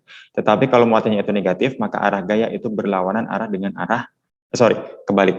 Kalau muatannya positif, arah E itu searah dengan F ya. Tetapi kalau muatannya itu negatif, maka arah E berlawanan arah dengan arah F-nya. Jadi arah F-nya dulu baru arah E-nya, seperti itu. Kemudian untuk yang soal B gimana? Yang soal B, kita ditanya besaran arah gaya ketika si muatannya itu bergerak sepanjang sumbu X dengan kelajuan 375 meter per second. Iya. Jadi di sini kita taruh dulu datanya, Vx-nya 375, terus jadi V yang vektornya 75 I ya Pak ya, di arah I, M per S, kemudian untuk B-nya itu 1,8 T ke arah I, sama 1,4 T ke arah J. Nah, kemudian bisa dihitung F karena medan medan magnet. Nah, bisa dihitung pakai rumus QV cross B. Nah, kita masukkan datanya 5,6 kali 10 pangkat 6, terus bikin ini IJK 375-nya di I, 00, terus yang B-nya 1,8-nya di I, 1,4-nya juga di J, 1,4-nya di J, terus K-nya 0. Kemudian dimasukin, dihitung, nah ketemu angka 2940 kali 10 pangkat 6 ke arah plus Z, ke arah atas berarti. Iya. Terus untuk menghitung gaya akibat ketiga medan tersebut, bisa karena listrik dan bisa karena magnet kan. Nah, terus kita masukkanlah si yang karena listrik ini, jadi akar, masukin angka-angkanya, akar F listrik kuadrat tambah F magnet kuadrat. Nah, ditemukanlah hasil 3,2443 kali 10 pangkat 3 ke arahnya itu ke plus Z dan plus X, berarti ke sini ya resultannya. Plus Z dan plus X. Plus Z dan plus X. Soalnya yang F listriknya itu ke arah plus X ya Pak. Jadi Z dan X.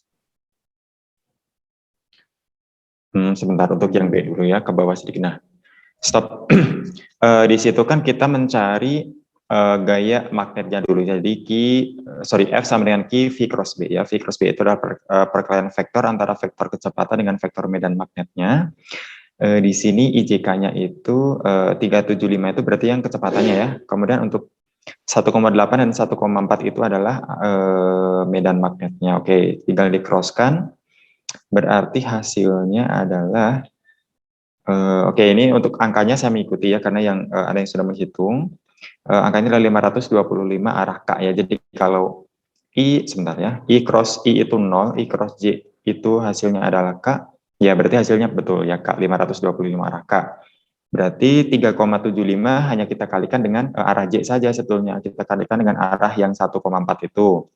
Hasilnya ini ya 525, kemudian kita kalikan lagi dengan 5,6 tadi. Berarti hasilnya adalah, oke ini ya 2.940 kali 10 pangkat negatif 6 Newton ya ke arah sumbu Z positif ya, karena kan ke arah plus K, ke arah K.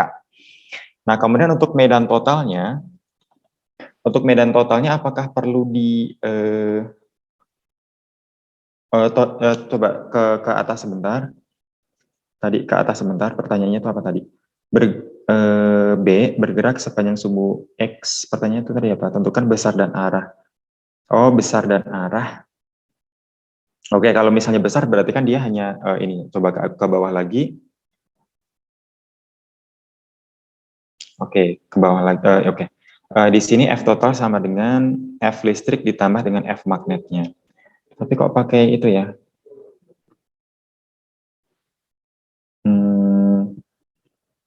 Yang F listriknya tadi dia kan menuju ke X ya? Menuju ke X, kemudian untuk yang F magnetnya itu dia menuju ke Z. Kalau ditotalkan,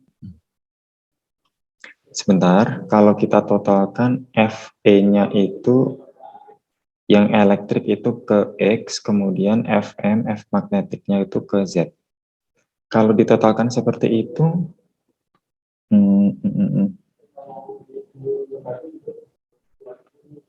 FE, sebentar, oke.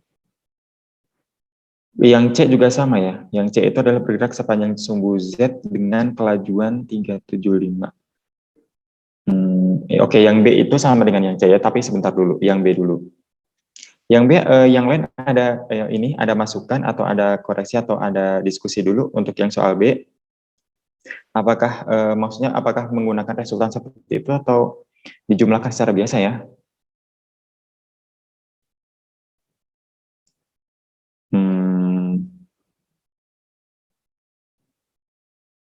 Sebentar. Kalau misalnya dijumlahkan secara biasa, berarti untuk gayanya itu ke arah 2 ya, maksudnya ke 2 arah gitu. Harusnya kan jadi 1 untuk untuk arah medan itu.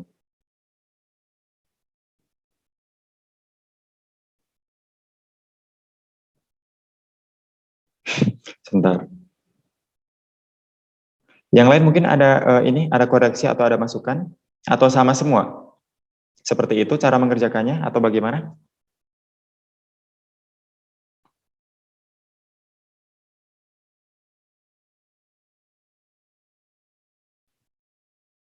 Gaya magnetnya, gaya listriknya sudah betul, gaya magnetnya yang 2940 tadi, tapi kalau kita resultankan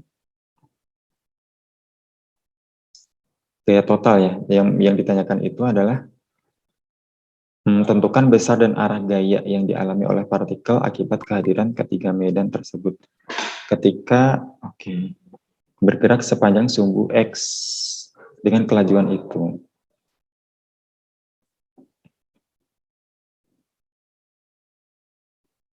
Kalau sudutnya,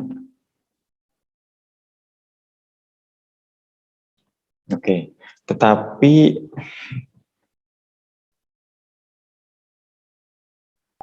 kalau kita resultankan arah X dengan arah Z itu menghasilkan apa? Kalau enggak ya, soalnya bukan perkalian.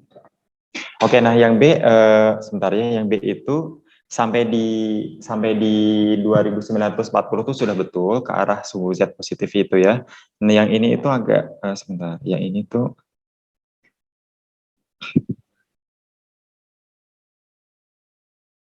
atau memang ada 2 itu ya.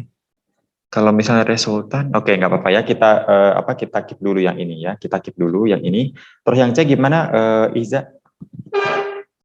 Untuk yang C berarti sama kayak yang tadi, kita taruh dulu datanya biar gampang. VZ-nya 375, terus V-nya berarti 375 ke arah K, terus B-nya 1,8 TI dan 1,4 TJ. Oke, sesuai dengan soal. Ya, terus dihitung F karena medan magnet pakai key V cross B. Nah, dimasukkanlah data-datanya, masukin. Nah, didapat itu minus 2940 kali 10 pangkat 6 ke arah I sama 3780 kali 10 pangkat min 6 ke arah J. Nah, kemudian si F totalnya itu berarti F magnet ditambah F listrik. Karena apa? Ada yang searah ya Pak ya? Iya. Dia Iya. listrik itu ke arah I, terus yang di sini juga ada yang ke arah I, maka bisa dijumlah tuh yang minus 2940 itu dijumlah sama yang 1,372. Nah, kemudian yang J-nya bisa di sini sendiri. Ya. Nah, kemudian pakai yang tadi Pak diakarkan gitu, diresultanin gitu ya Pak ya, diakarin, terus ini kuadrat tambah ini kuadrat, ketemu hasilnya 4,0923 kali 10 pangkat min 3 Newton ke arah min X dan plus Y. Oke. Nah, jadi untuk yang soal B untuk jawabannya ya, jawaban B dengan C itu sebetulnya sudah betul sampai dengan di F listrik dan F magnetnya tadi ya. F listrik dengan F magnetnya sudah betul. Dan ya, dan karena F listrik itu kan arahnya berbeda dengan F magnet ya. Jadi di sini F listrik dengan F magnet itu arahnya sudah berbeda. Jadi untuk arahnya ke arah, misalnya soal B itu ke arah plus X dengan plus Z itu juga sudah betul. Tetapi kalau meresultankan itu, kalau seperti ini kan berarti kan arahnya itu ini ya, tegak lurus. Tetapi kalau kita lihat di sini yang satu arah X, yang satu ke arah Z, diresultankan itu bagaimana ya? Apakah betul atau salah? Oke, tapi kalau menurut saya tidak apa-apa. Tidak apa-apa itu dalam artian seperti ini. Anda menuliskan Fe dengan F elektrik dengan F magnetik itu masing-masing itu bisa, dan ke arah yang lain itu bisa ya, sudah betul, ke arah plus X dengan plus Z. Tetapi kalau ditanyakan F total itu sepertinya ya, itu nggak tahu, kalau saya mungkin sepertinya tidak menggunakan yang seperti ini itu ya. Tidak menggunakan yang seperti ini karena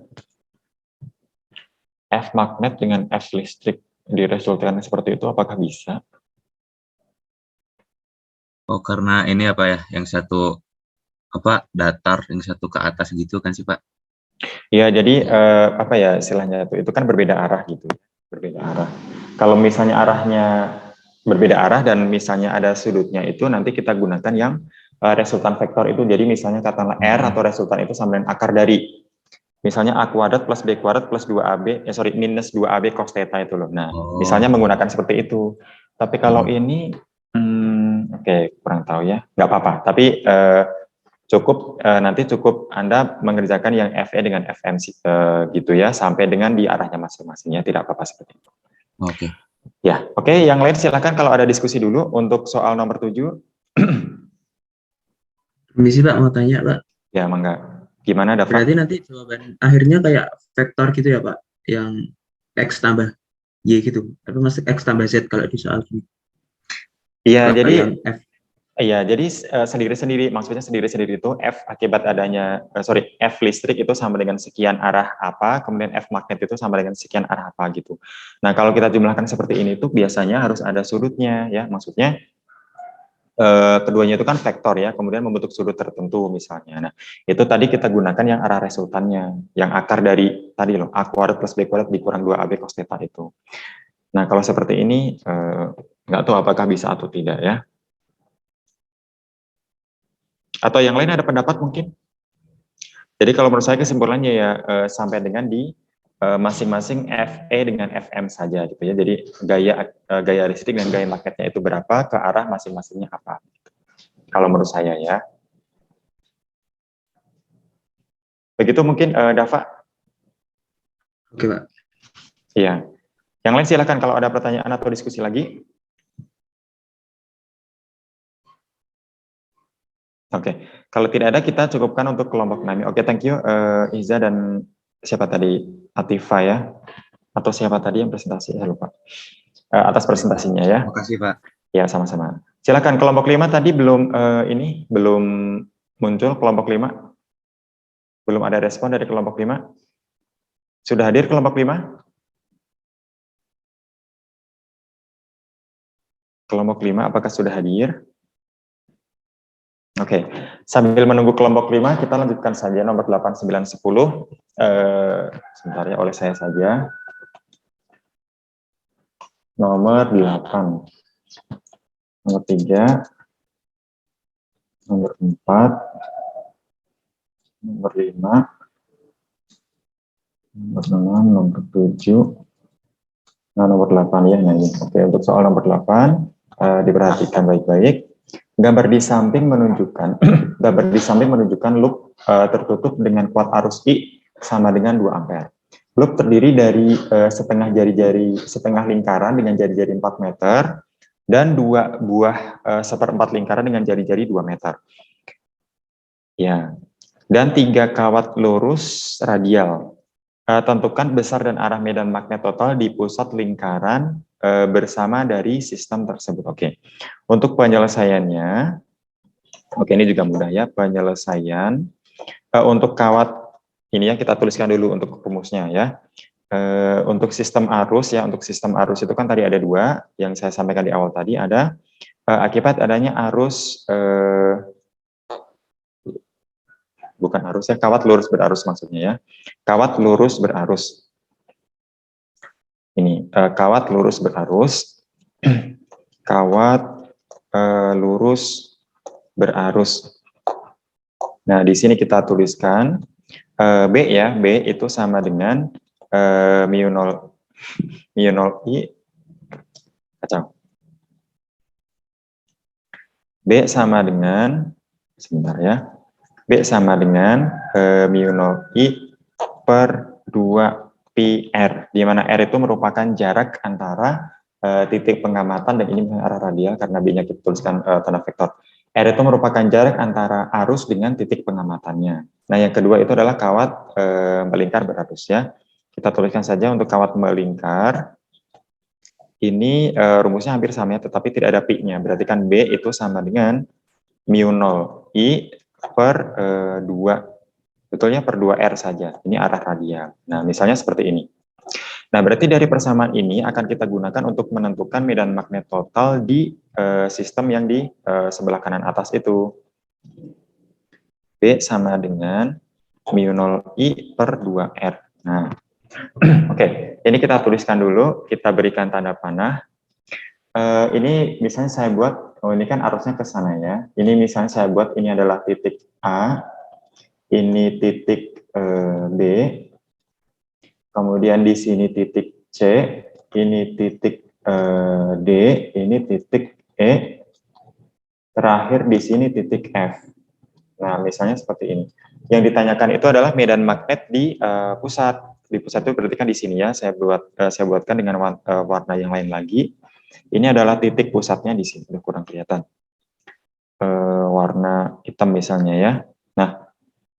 Nah, ini adalah titik pusat yang ingin kita ketahui nilai medan magnetnya, medan magnet totalnya itu berapa. Nah, berarti kan di sini kan kita tinjau per segmen kan, kita tinjau per segmen saja dari titik A ke B ya, dari titik A ke B. Oke, berarti kita hitung satu-satu. Ini misalnya dari segmen dari A ke B ya, kita gunakan karena ini kan untuk kawat melingkar berarus, maka kita gunakan yang ini. Dan perlu diingat karena di sini setengah lingkaran ya, setengah lingkaran saja, maka nanti kita kalikan setengah juga ya, berarti di sini kita tuliskan B ya, itu sama dengan mu 0 I per 2R ya, per 2R, arah radial. Untuk arahnya berarti bagaimana? Akibat adanya segmen AB ini, arahnya masuk atau keluar bidang? Kalau ada sistem arus yang berlawan arah dengan jarum jam seperti ini, maka arah B-nya kemana? Masuk bidang atau keluar bidang? Halo?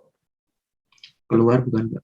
Keluar ya, maka di sini kita tuliskan dot ya. Nah, berarti angkanya langsung kita hitung ya, berarti sama dengan mu 0 ini dihitung, oke, besarnya ya, oke, berarti memang kita hitung angkanya 4pi kali 10 pangkat negatif 7, kemudian untuk I-nya tadi adalah konstan ya, semuanya sama, 2 ampere kita bagi dengan 2 dikalikan dengan R-nya. R-nya tadi adalah 2 meter ya, berarti dikalikan 2, tinggal kalikan setengah ya, karena dia adalah setengah lingkaran. 4 dengan 4 habis, 2 dengan 2 habis. Berarti nilainya sama dengan, tinggal berapa ini? Pi ya, Pi dikalikan 10 pangkat negatif 7 Tesla ya.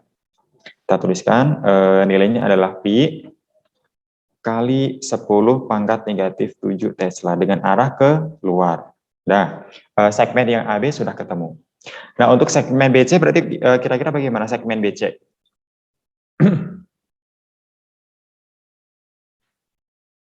Segmen BC itu kan arahnya ke kanan, ini nanti ke bawah, ini nanti ke atas, kemudian ini ke atas, kemudian ini ke bawah lagi, ini ke kanan. Dan untuk segmen BC bagaimana itu? Kalau ada seperti itu, kira-kira bagaimana?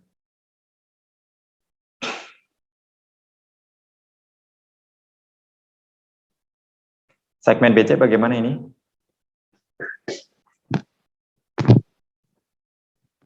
Halo? Untuk segmen BC bagaimana? Apakah ada nilai medan magnet di segmen BC?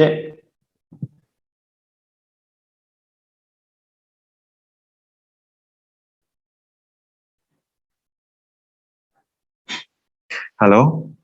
Apakah ada apakah ada nilai medan magnet di segmen BC?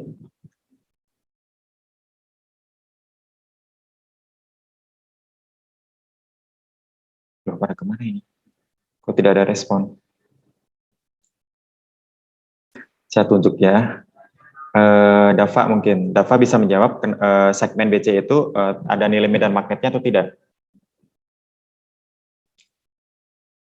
Dava? Tidak ada ya, Pak. Kenapa? Kan sejajar itu, Pak, bukan tegak lurus. Ya, jadi segmen, oke, thank you Dava ya, jadi jawabannya betul. Jadi untuk segmen BC ya, untuk segmen BC, kemudian ini katakanlah dia segmen BC, kemudian DE, kemudian FA itu nilai medan magnetnya sama dengan 0 ya, karena dia adalah sejajar ya, jadi tidak membentuk konfigurasi medan magnet ya. Jadi kan harus tegak lurus ya, harus tegak lurus, bukan sejajar ya, bukan sejajar. Jadi kalau sejajar kan nilai tetanya sama dengan 0 ya, nilai I dengan B itu harus tegak lurus.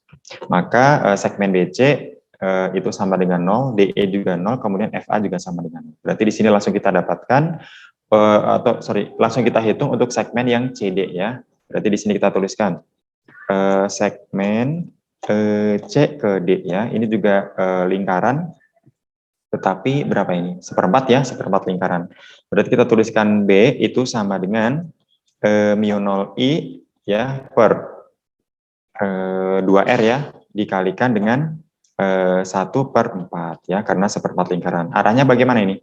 Akibat arahnya segmen CD, dia arahnya kemana? Masuk atau keluar bidang?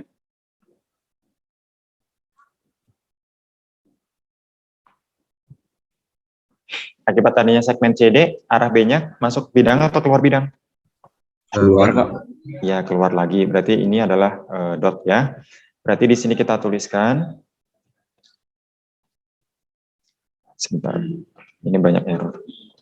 Ini dot. Oke, berarti kita masukkan lagi angkanya. Berarti kan 4pi dikalikan 10 pangkat negatif 7, I-nya tadi adalah 2, dibagi 2. Nah, ini jari-jarinya lebih kecil. Jari-jarinya adalah ini jari-jarinya 2 ya, maaf. Yang 1/4 itu jari-jarinya 2, maaf ya. Yang 1/4 itu jari-jarinya 2, ini dikalikan 1/4. Nah, yang setengah lingkaran itu jari-jarinya 4 ya. Ini berarti 4 ya. Berarti kalau begitu pi per 2 ya. Nah, ini pi per 2. Udah. Ini 4 dengan sebentar ya. Sebentar.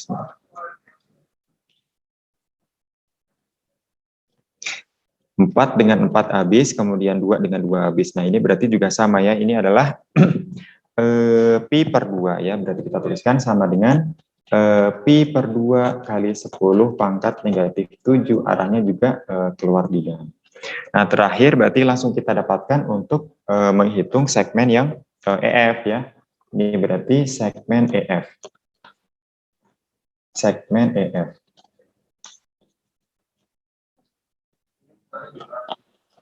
Nah ini segmen EF. Nah, berarti dengan cara yang sama, berarti B sama dengan mu 0I per 2R dikalikan dengan 1/4 lingkaran. Ya, arahnya masuk atau keluar akibat adanya segmen EF. Ini 4pi kali 10 pangkat negatif 7 dikalikan dengan 2 dibagi 2. Jari-jarinya juga 2 meter dikalikan dengan 1/4. 4 dengan 4, 2 dengan ini tinggal 2. Berarti sama dengan pi per 2 ya, maaf. Pi per 2 kali 10 pangkat negatif. Bentar, saya tulisnya lebih rapi. Nah, pi per 2 kali 10 pangkat negatif 7. Arahnya kemana tadi untuk yang segmen EF? Masuk ke bidang. Iya, masuk ke bidang. Berarti di sini kita tuliskan pi per 2 kali 10 pangkat negatif 7 cross ya. Nah, ini berarti kan gampang ya, akibat adanya segmen CD dengan EF itu besarnya sama tetapi saling menghilangkan, arahnya itu berlawanan, berarti kan ini menghilangkan dengan ini ya, berarti sama dengan 0. Nah, berarti hanya segmen AB lah yang berkontribusi untuk mendapatkan nilai dari medan magnet ya, berarti nilainya adalah ini, arahnya ke luar bidang ya, seperti itu. Daya nomor 7 seperti itu kurang lebih. Besar dan arah, berarti besarnya adalah pi per 2 kali 10 pangkat negatif 7 Tesla, arahnya adalah ke luar bidang ya. Arah dot itu adalah ke luar bidang. Ya, keluar bidang seperti itu. Ada pertanyaan dulu untuk soal nomor 7 silahkan, atau diskusi. Oke, tidak ada. Kalau tidak ada, kita next ke soal nomor 9 ya, sedikit lagi. Ion helium muatannya itu sama dengan 2E, 2 kali elektron ya, dan masanya adalah 6,6 kali 10 pangkat negatif 27 kg. Dipercepat oleh beda potensial sebesar 3.700 volt. Yang A, tentukan kelajuan ion ya, tentukan kelajuan ion. Oke, yang ditanyakan adalah kelajuan ionnya ya, kelajuan ion. Oke, kita selesaikan satu-satu penyelesaiannya. Yang A ini kita menggunakan konsep apa? Penyelesaian untuk yang soal A dulu. Ini yang A ini kita menggunakan konsep apa? Jadi di sini ada beda potensial, kemudian ada massa, ada potensial, ada massa, kemudian ada muatan. Yang ditanyakan adalah V-nya itu berapa. Nah, ini kita menggunakan konsep apa ini kira-kira? Hubungannya massa, kemudian potensial, muatan, kemudian kecepatan atau kelajuan. Kita gunakan apa ini?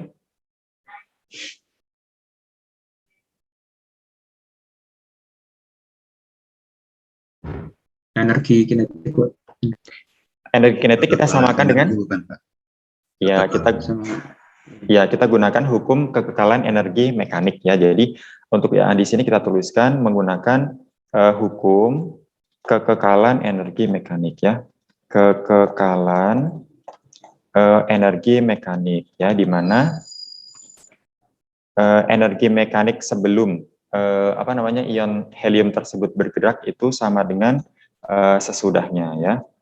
Nah, berarti kita tahu bahwa EM itu merupakan penjumlahan antara energi potensial dan kinetiknya. Berarti EP1 ditambah dengan EK1, tadi yang dicari adalah kelajuannya ya, sama dengan EP2 ditambah dengan EK2. Ya.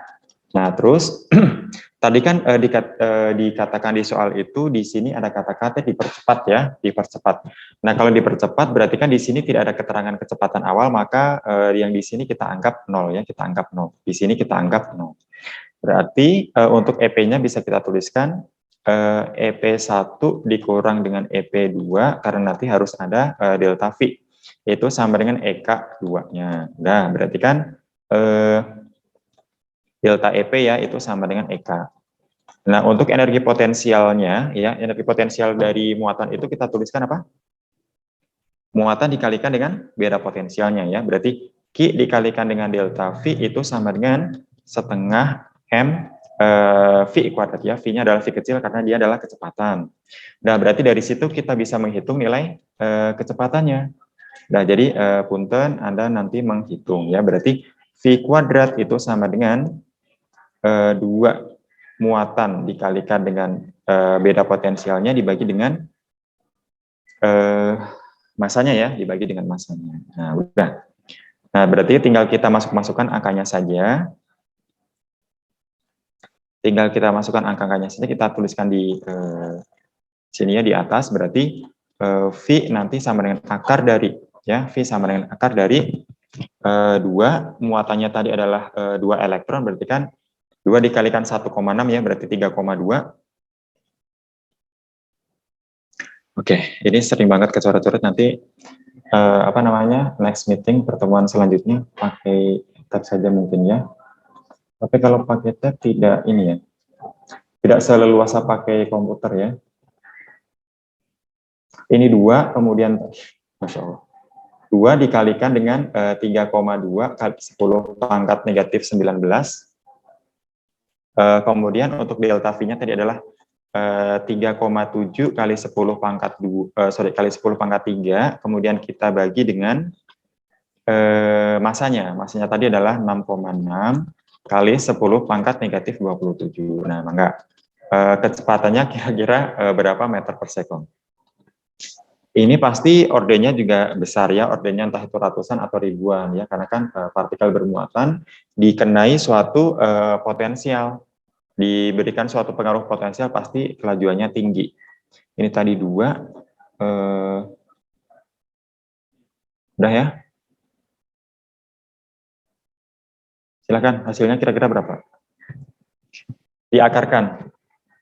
2 dikalikan 3,2 dikalikan 3,7 dibagi dengan 6,6. Untuk pangkatnya berarti negatif 16 ditambah dengan 27, berarti kan 11 ya. 11 nanti dikalikan 10 tinggal 5. Berarti nanti di sini mungkin kali 10 pangkat ya 5 atau berapa gitu meter per sekund. Silakan punten salah satu membantu menghitungkan hasilnya berapa.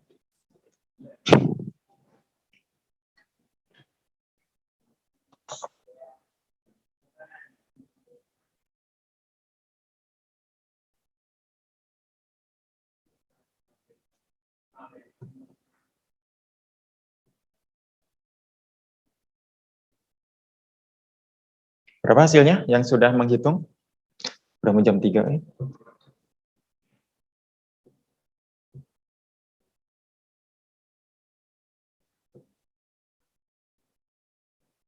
Lima 5,989 kali 10 pangkat 5, Kak.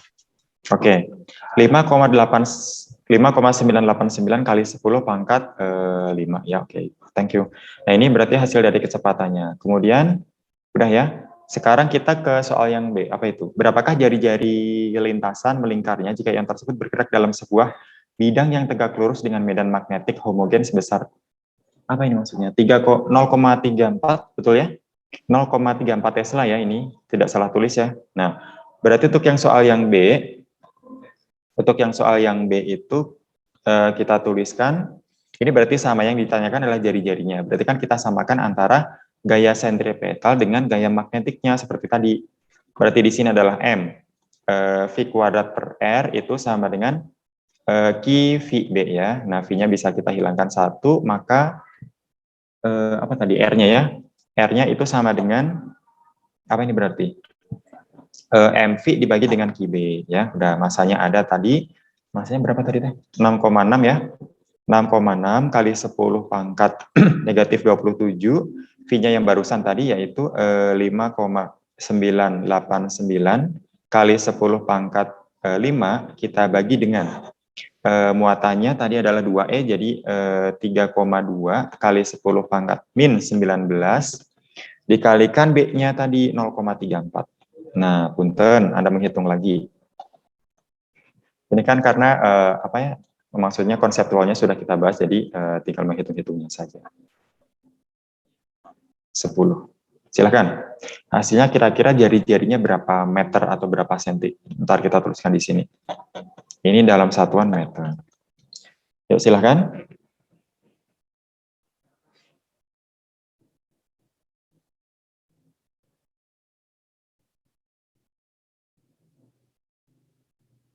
Hasilnya kira-kira berapa meter? 0,0357, Pak. 0, bisa diulang 0,0357. Gini 0,0357. Oke, kalau 0,0357, sebentar ya. Harus sabar kalau pakai ini. Berarti kalau kita tuliskan berarti 3,57 ya kali 10 pangkat min 2 meter. Oke, thank you. Nah, terakhir last one yang C itu tentukan periode revolusinya. Tentukan periode revolusinya. Sebentar. Berapa jari-jari lintasan melingkar jika ion tersebut bergerak dalam sebuah bidang yang tegak lurus terhadap medan. Oke, berarti revolusinya itu kan periode ya. Periode revolusi itu kan berarti kan waktu yang dibutuhkan untuk melakukan satu kali putaran. Waktu yang diperlukan untuk melakukan satu kali putaran. Oke. Berarti untuk mendapatkan periodenya kita dapatkan apa ini? Kita mencari apanya dulu? Periode itu kan waktu kan, T kan. Nah, nanti hubungannya dengan apa itu? Waktunya kita hubungkan dengan apa ini? Yang soal C. Ini dari kinematika biasa yang C ya, kita tuliskan di sini. Dari S itu kan sama dengan V dikalikan dengan T-nya saja. Nah, T itu adalah waktunya atau dalam hal ini adalah periodenya. Berarti T itu sama dengan S per V. S-nya itu berarti apa? S-nya itu apanya lingkaran? Kalau kita punya satu kali putaran itu berarti apanya lingkaran itu? S-nya itu keliling lingkaran. Berarti keliling lingkaran itu rumusnya apa? 2πr, Pak. Iya, 2πr. Berarti di sini kita tuliskan 2πr dibagi dengan V. Udah ya, tinggal masukin. 2pi tadi jari-jarinya 3,57. Punten Anda pakai kalkulator lagi. Dibagi dengan kecepatannya. Berapa tadi? Oh, ini 5,989 kali 10 pangkat 5. Nah, ini berapa sekon atau berapa apa ini ya? Ya, dalam sekon ya. Yang umum dulu ini dalam sekon. Sebentar. Ini tadi berapa? 5. Ini tadi 10 pangkat. Nah, ini hasilnya hasilnya berapa sekon? Sama dengan berapa sekon?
Berapa hasilnya ini?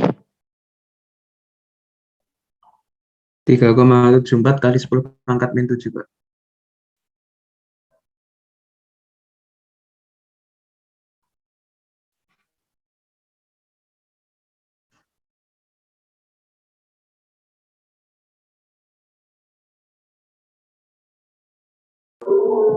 Oke, hasilnya ini ya 3,74 kali 10 pangkat negatif 7 sekon ya.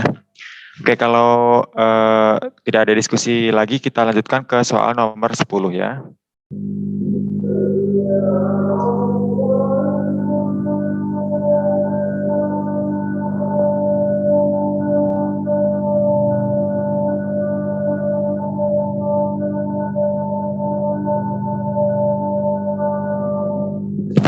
Ya, jadi yang soal nomor 10 ini kurang lebih sebuah loop kawat berbentuk persegi panjang ditempatkan di sebelah kawat lurus seperti yang ditunjukkan pada gambar. Arus pada masing-masing kawat adalah I1 itu 3 ampere ya. I1 ini ke sana ya, I1 itu sama dengan 3 ampere. Kemudian I2-nya adalah 2 ampere ya. Di sini kita tuliskan I2-nya sama dengan 2 ampere. Tentukan besar dan arah gaya total.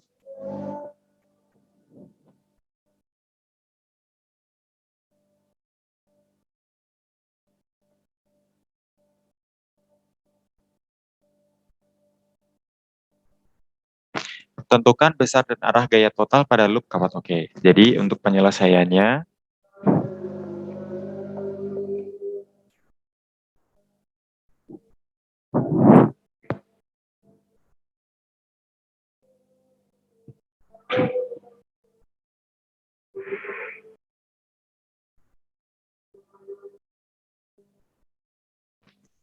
nah kalau seperti ini ya, kalau seperti ini kita kan punya apa namanya dari gaya magnet kita tuliskan.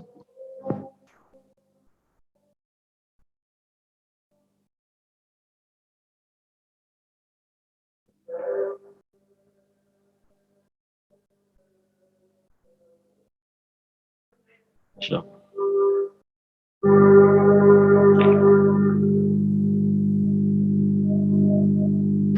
Oke, gaya magnet kita tuliskan bagaimana ini ada hubungannya dengan besarnya arus, kemudian ada hubungannya dengan panjang. Maka kita tuliskan F sama dengan apa ini? Kita gunakan apa? F sama dengan, aduh puntennya ini suka kecoret-coret. Kita gunakan apa ini? F sama dengan?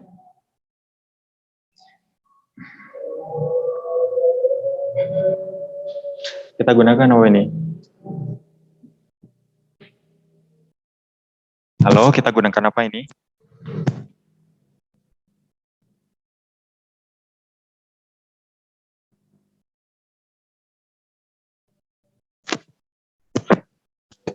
Oke, yang ikut semakin berkurang ya.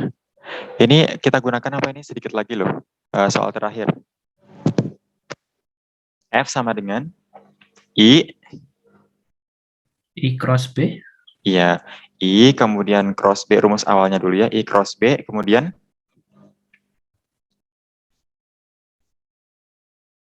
I cross B kemudian ada L-nya ya, I cross B dikalikan dengan L. Ya, karena di situ ada perkalian cross antara vektor I dengan vektor B, maka biasanya nanti kita gunakan tanda sin yang Anda tuliskan seperti ini loh. F itu sama dengan I, B, L, kemudian sin theta. Nah, seperti ini. Nah, ya sudah, sin theta di sini adalah sudut yang terbentuk antara arus dengan antara arus dengan medan magnetnya ya. Yang ditanyakan adalah F-nya. Nah, berarti kalau seperti ini berarti ini gimana ini? Akibat adanya tentukan besar dan arah gaya total pada loop kawat. Oke, ini kan ada 4 ya. Katakanlah di sini ada yang ini titik A, ini titik B, ini titik C, kemudian ini titik D. Nah, akibat adanya segmen AB dulu, itu kira-kira gayanya kemana? Atau apa? Atau besaran-besaran apa saja yang mempengaruhi di gaya magnet di segmen AB tersebut? Ini berarti kira-kira gimana ini? A ke B dulu. Segmen A ke B gimana?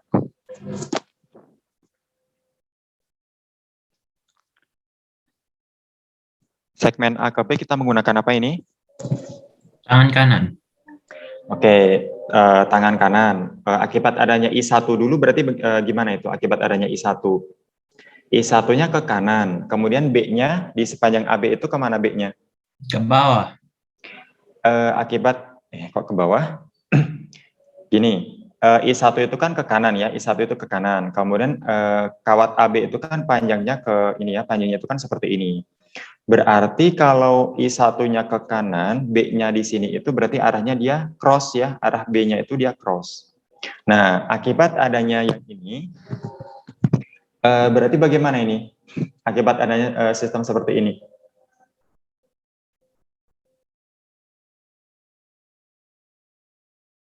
F ke bawah. F-nya ke, oke, apa namanya? I1-nya itu ke kanan, B-nya itu masuk, maka F-nya kemana? Ke atas. Ke atas atau ke bawah? Ke atas. Ini harus tahu dulu. B, F. Iya, ke atas. Arahnya ke atas atau ke bawah? Ke atas ya. Berarti di sini kita tuliskan ini ya. I-nya itu kan ke kanan, kemudian B-nya itu masuk, maka F-nya itu ke atas ya. Berarti di sini kita tuliskan arah FAB berarti ya kita tuliskan FAB itu ke atas. Nah, dengan cara yang sama yuk. Berarti untuk I1 ke kanan, kemudian yang ini juga cross ya, ini juga cross. Ini berarti arahnya kemana? Ini kan I-nya kan ke sana ya, ini I2 itu ke kanan, ini ke bawah, kemudian ini ke kiri, ini ke atas. Ya, itu akibat adanya I1, B-nya kan cross. Nah, sekarang I-nya itu kan ke bawah, B-nya masuk, maka F-nya kemana? I-nya itu ke bawah, B-nya masuk, berarti ke F-nya ke kanan ya, ini kita tuliskan dulu.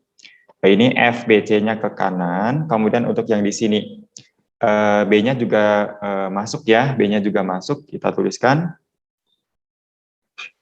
B-nya masuk, kemudian I-nya ke kiri, berarti I-nya ke kiri, B-nya masuk, maka F-nya ke bawah ya. Ini berarti FCD itu ke bawah. Sedangkan untuk yang AD, ini B-nya juga masuk akibat adanya I1, harusnya ke atas, berarti F-nya ke kiri ya, F-nya ke kiri. Nah, F-nya ke kiri. Ini FAD. Nah, kalau misal di sini kita perhatikan, antara FBC dengan ini DA ya, maaf, ini DA. Antara FBC dengan FDA itu besarnya sama, tetapi arahnya berlawanan, berarti kita tuliskan FBC dikurangi FBC itu sama dengan FDA ya. Nah, ini karena sama berarti kan saling menghilangkan, maka kalau kita jumlahkan sama dengan 0. Nah, sekarang berarti tinggal kita hitung yang FAB dengan FCD-nya saja ya, FAB dengan FCD-nya saja. Nah, dari rumus ini nanti sebetulnya kita kembangkan ya, jadi F itu nanti didapatkan mu 0 I 1 I2 per 2 PR ya, per 2 PR ya, seperti itu. Ya, dikalikan dengan L-nya ya, dikalikan dengan L-nya. Betul ya, dikalikan dengan. Nah, yuk kita gunakan yang ini. Berarti yang pertama adalah FAB dulu. FAB berarti sama dengan bagaimana di situ? Ada mu 0, kemudian I1-nya tadi adalah ini kita tuliskan dulu, I1, I2, kemudian dibagi dengan 2 pi R, kemudian dikalikan dengan L. Berarti kan sama dengan 4 pi kali 10 pangkat negatif 7, dikalikan I1, I2-nya tadi adalah berapa itu? I1-nya tadi adalah 3, I2-nya adalah 2, dibagi dengan 2 pi, R-nya tadi jaraknya adalah 3 cm, berarti 3 kali 10 pangkat negatif 2, L-nya. L-nya itu adalah panjang kawat. Dari A ke B itu panjangnya berapa? Ada nggak? Dari A ke B apakah diketahui? Ya? Centimeter. Dari A ke B, ya 10 cm. Ya, jadi sebentar. Ini tadi berapa? 3, kemudian 2. Ini adalah minus 2, ini 10 cm itu adalah 10 pangkat negatif 1. 10 pangkat negatif 1. Udah, silakan coba Anda hitung hasilnya berapa ini? Untuk yang FAC-nya dulu, untuk yang FAB-nya dulu. Sama dengan ini Pi dengan Pi habis, 3 dengan 3 habis, 2 dengan 2 habis. Berarti hasilnya berapa? 4 ya. 4 kali 10 pangkat negatif 8 ditambah 2, berarti negatif 6 Tesla. Arahnya kemana ini berarti F-nya? Ke atas ya. Arahnya ke atas. Sudah. Kita tuliskan seperti ini dulu. Sekarang dengan cara yang sama kita ingin mencari yang FCD ya. Dengan cara yang sama kita ingin mencari FCD. Ini tadi minus 6, betul ya, minus 6, arahnya ke atas.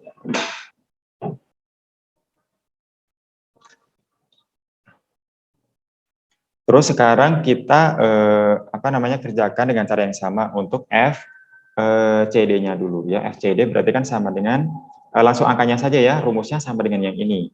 Berarti 4pi kali 10 pangkat negatif 7, kemudian dikalikan dengan I1-nya sama ya, yaitu 3, 2 kemudian dibagi dengan 2 pi, untuk R-nya berarti kan 3 ditambah dengan 5 ya, 8. 3-nya dari sini, 5-nya dari sini ya, jaraknya adalah 8. Berarti 8 kali 10 pangkat negatif 2 dikalikan 10, ya panjangnya sama ya, 10 pangkat negatif 1. Silakan. Ini berarti 4 dikalikan 2 hasilnya 8. Pi-nya habis, berarti 3/2 ya. Berarti 3/2 kali 10 pangkat sama. Sebentar saya rapikan dulu. Ini tadi kali ya, kemudian udah ini 10 pangkat min ini 2 ya. 2 dengan 2 habis. Kali 10 pangkat negatif berapa? 6 juga ya hasilnya, kemudian arahnya ke bawah. Nah, karena yang satu ke atas dan yang satu ke bawah berarti kan tinggal dikurangi saja, maka langsung saja kita tuliskan di tengah sini ya. F total pakai tanda vektor karena arahnya ada, berarti kan sama dengan 4 dikurangi 1,5, berarti kan 2,5 ya. Betul ya, 2,5 kali 10 pangkat negatif 6 Tesla arahnya ke mengikuti yang lebih besar, yaitu ke atas. Nah, seperti itu. Ya, jadi hasil dari F totalnya adalah 2,5 kali 10 pangkat negatif 6 arahnya ke atas ya, seperti itu. Oke, ada pertanyaan untuk soal nomor 10, silakan, atau diskusi dulu.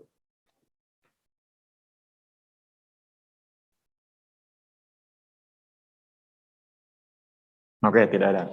Baik, kalau tidak ada berarti kita cukupkan ya. Nanti untuk yang soal dari yang tadi nomor 4 dan nomor 5 boleh ditanyakan kalau misalnya kurang jelas ya, nanti via chat di Teams atau di line atau di mana ya, whatever. Nanti bisa ditanyakan ke saya ya. Oke, jadi kita akhiri dulu. Semoga pembahasan tutorial kita hari ini dapat membantu Anda nanti untuk menghadapi itu di sini sudah azan. Untuk membantu Anda nanti pekan depan menghadapi ujian tengah semester ya. Semoga nanti diberikan kelancaran, kemudahan, serta mendapatkan hasil yang sesuai dengan yang Anda harapkan ya. Kita tutup dulu, selalu jaga kesehatan. Selamat sore, wassalamualaikum warahmatullahi wabarakatuh. Waalaikumsalam warahmatullahi wabarakatuh. Ya, sama-sama. Terima kasih, Pak. Sama-sama. Saya izin live.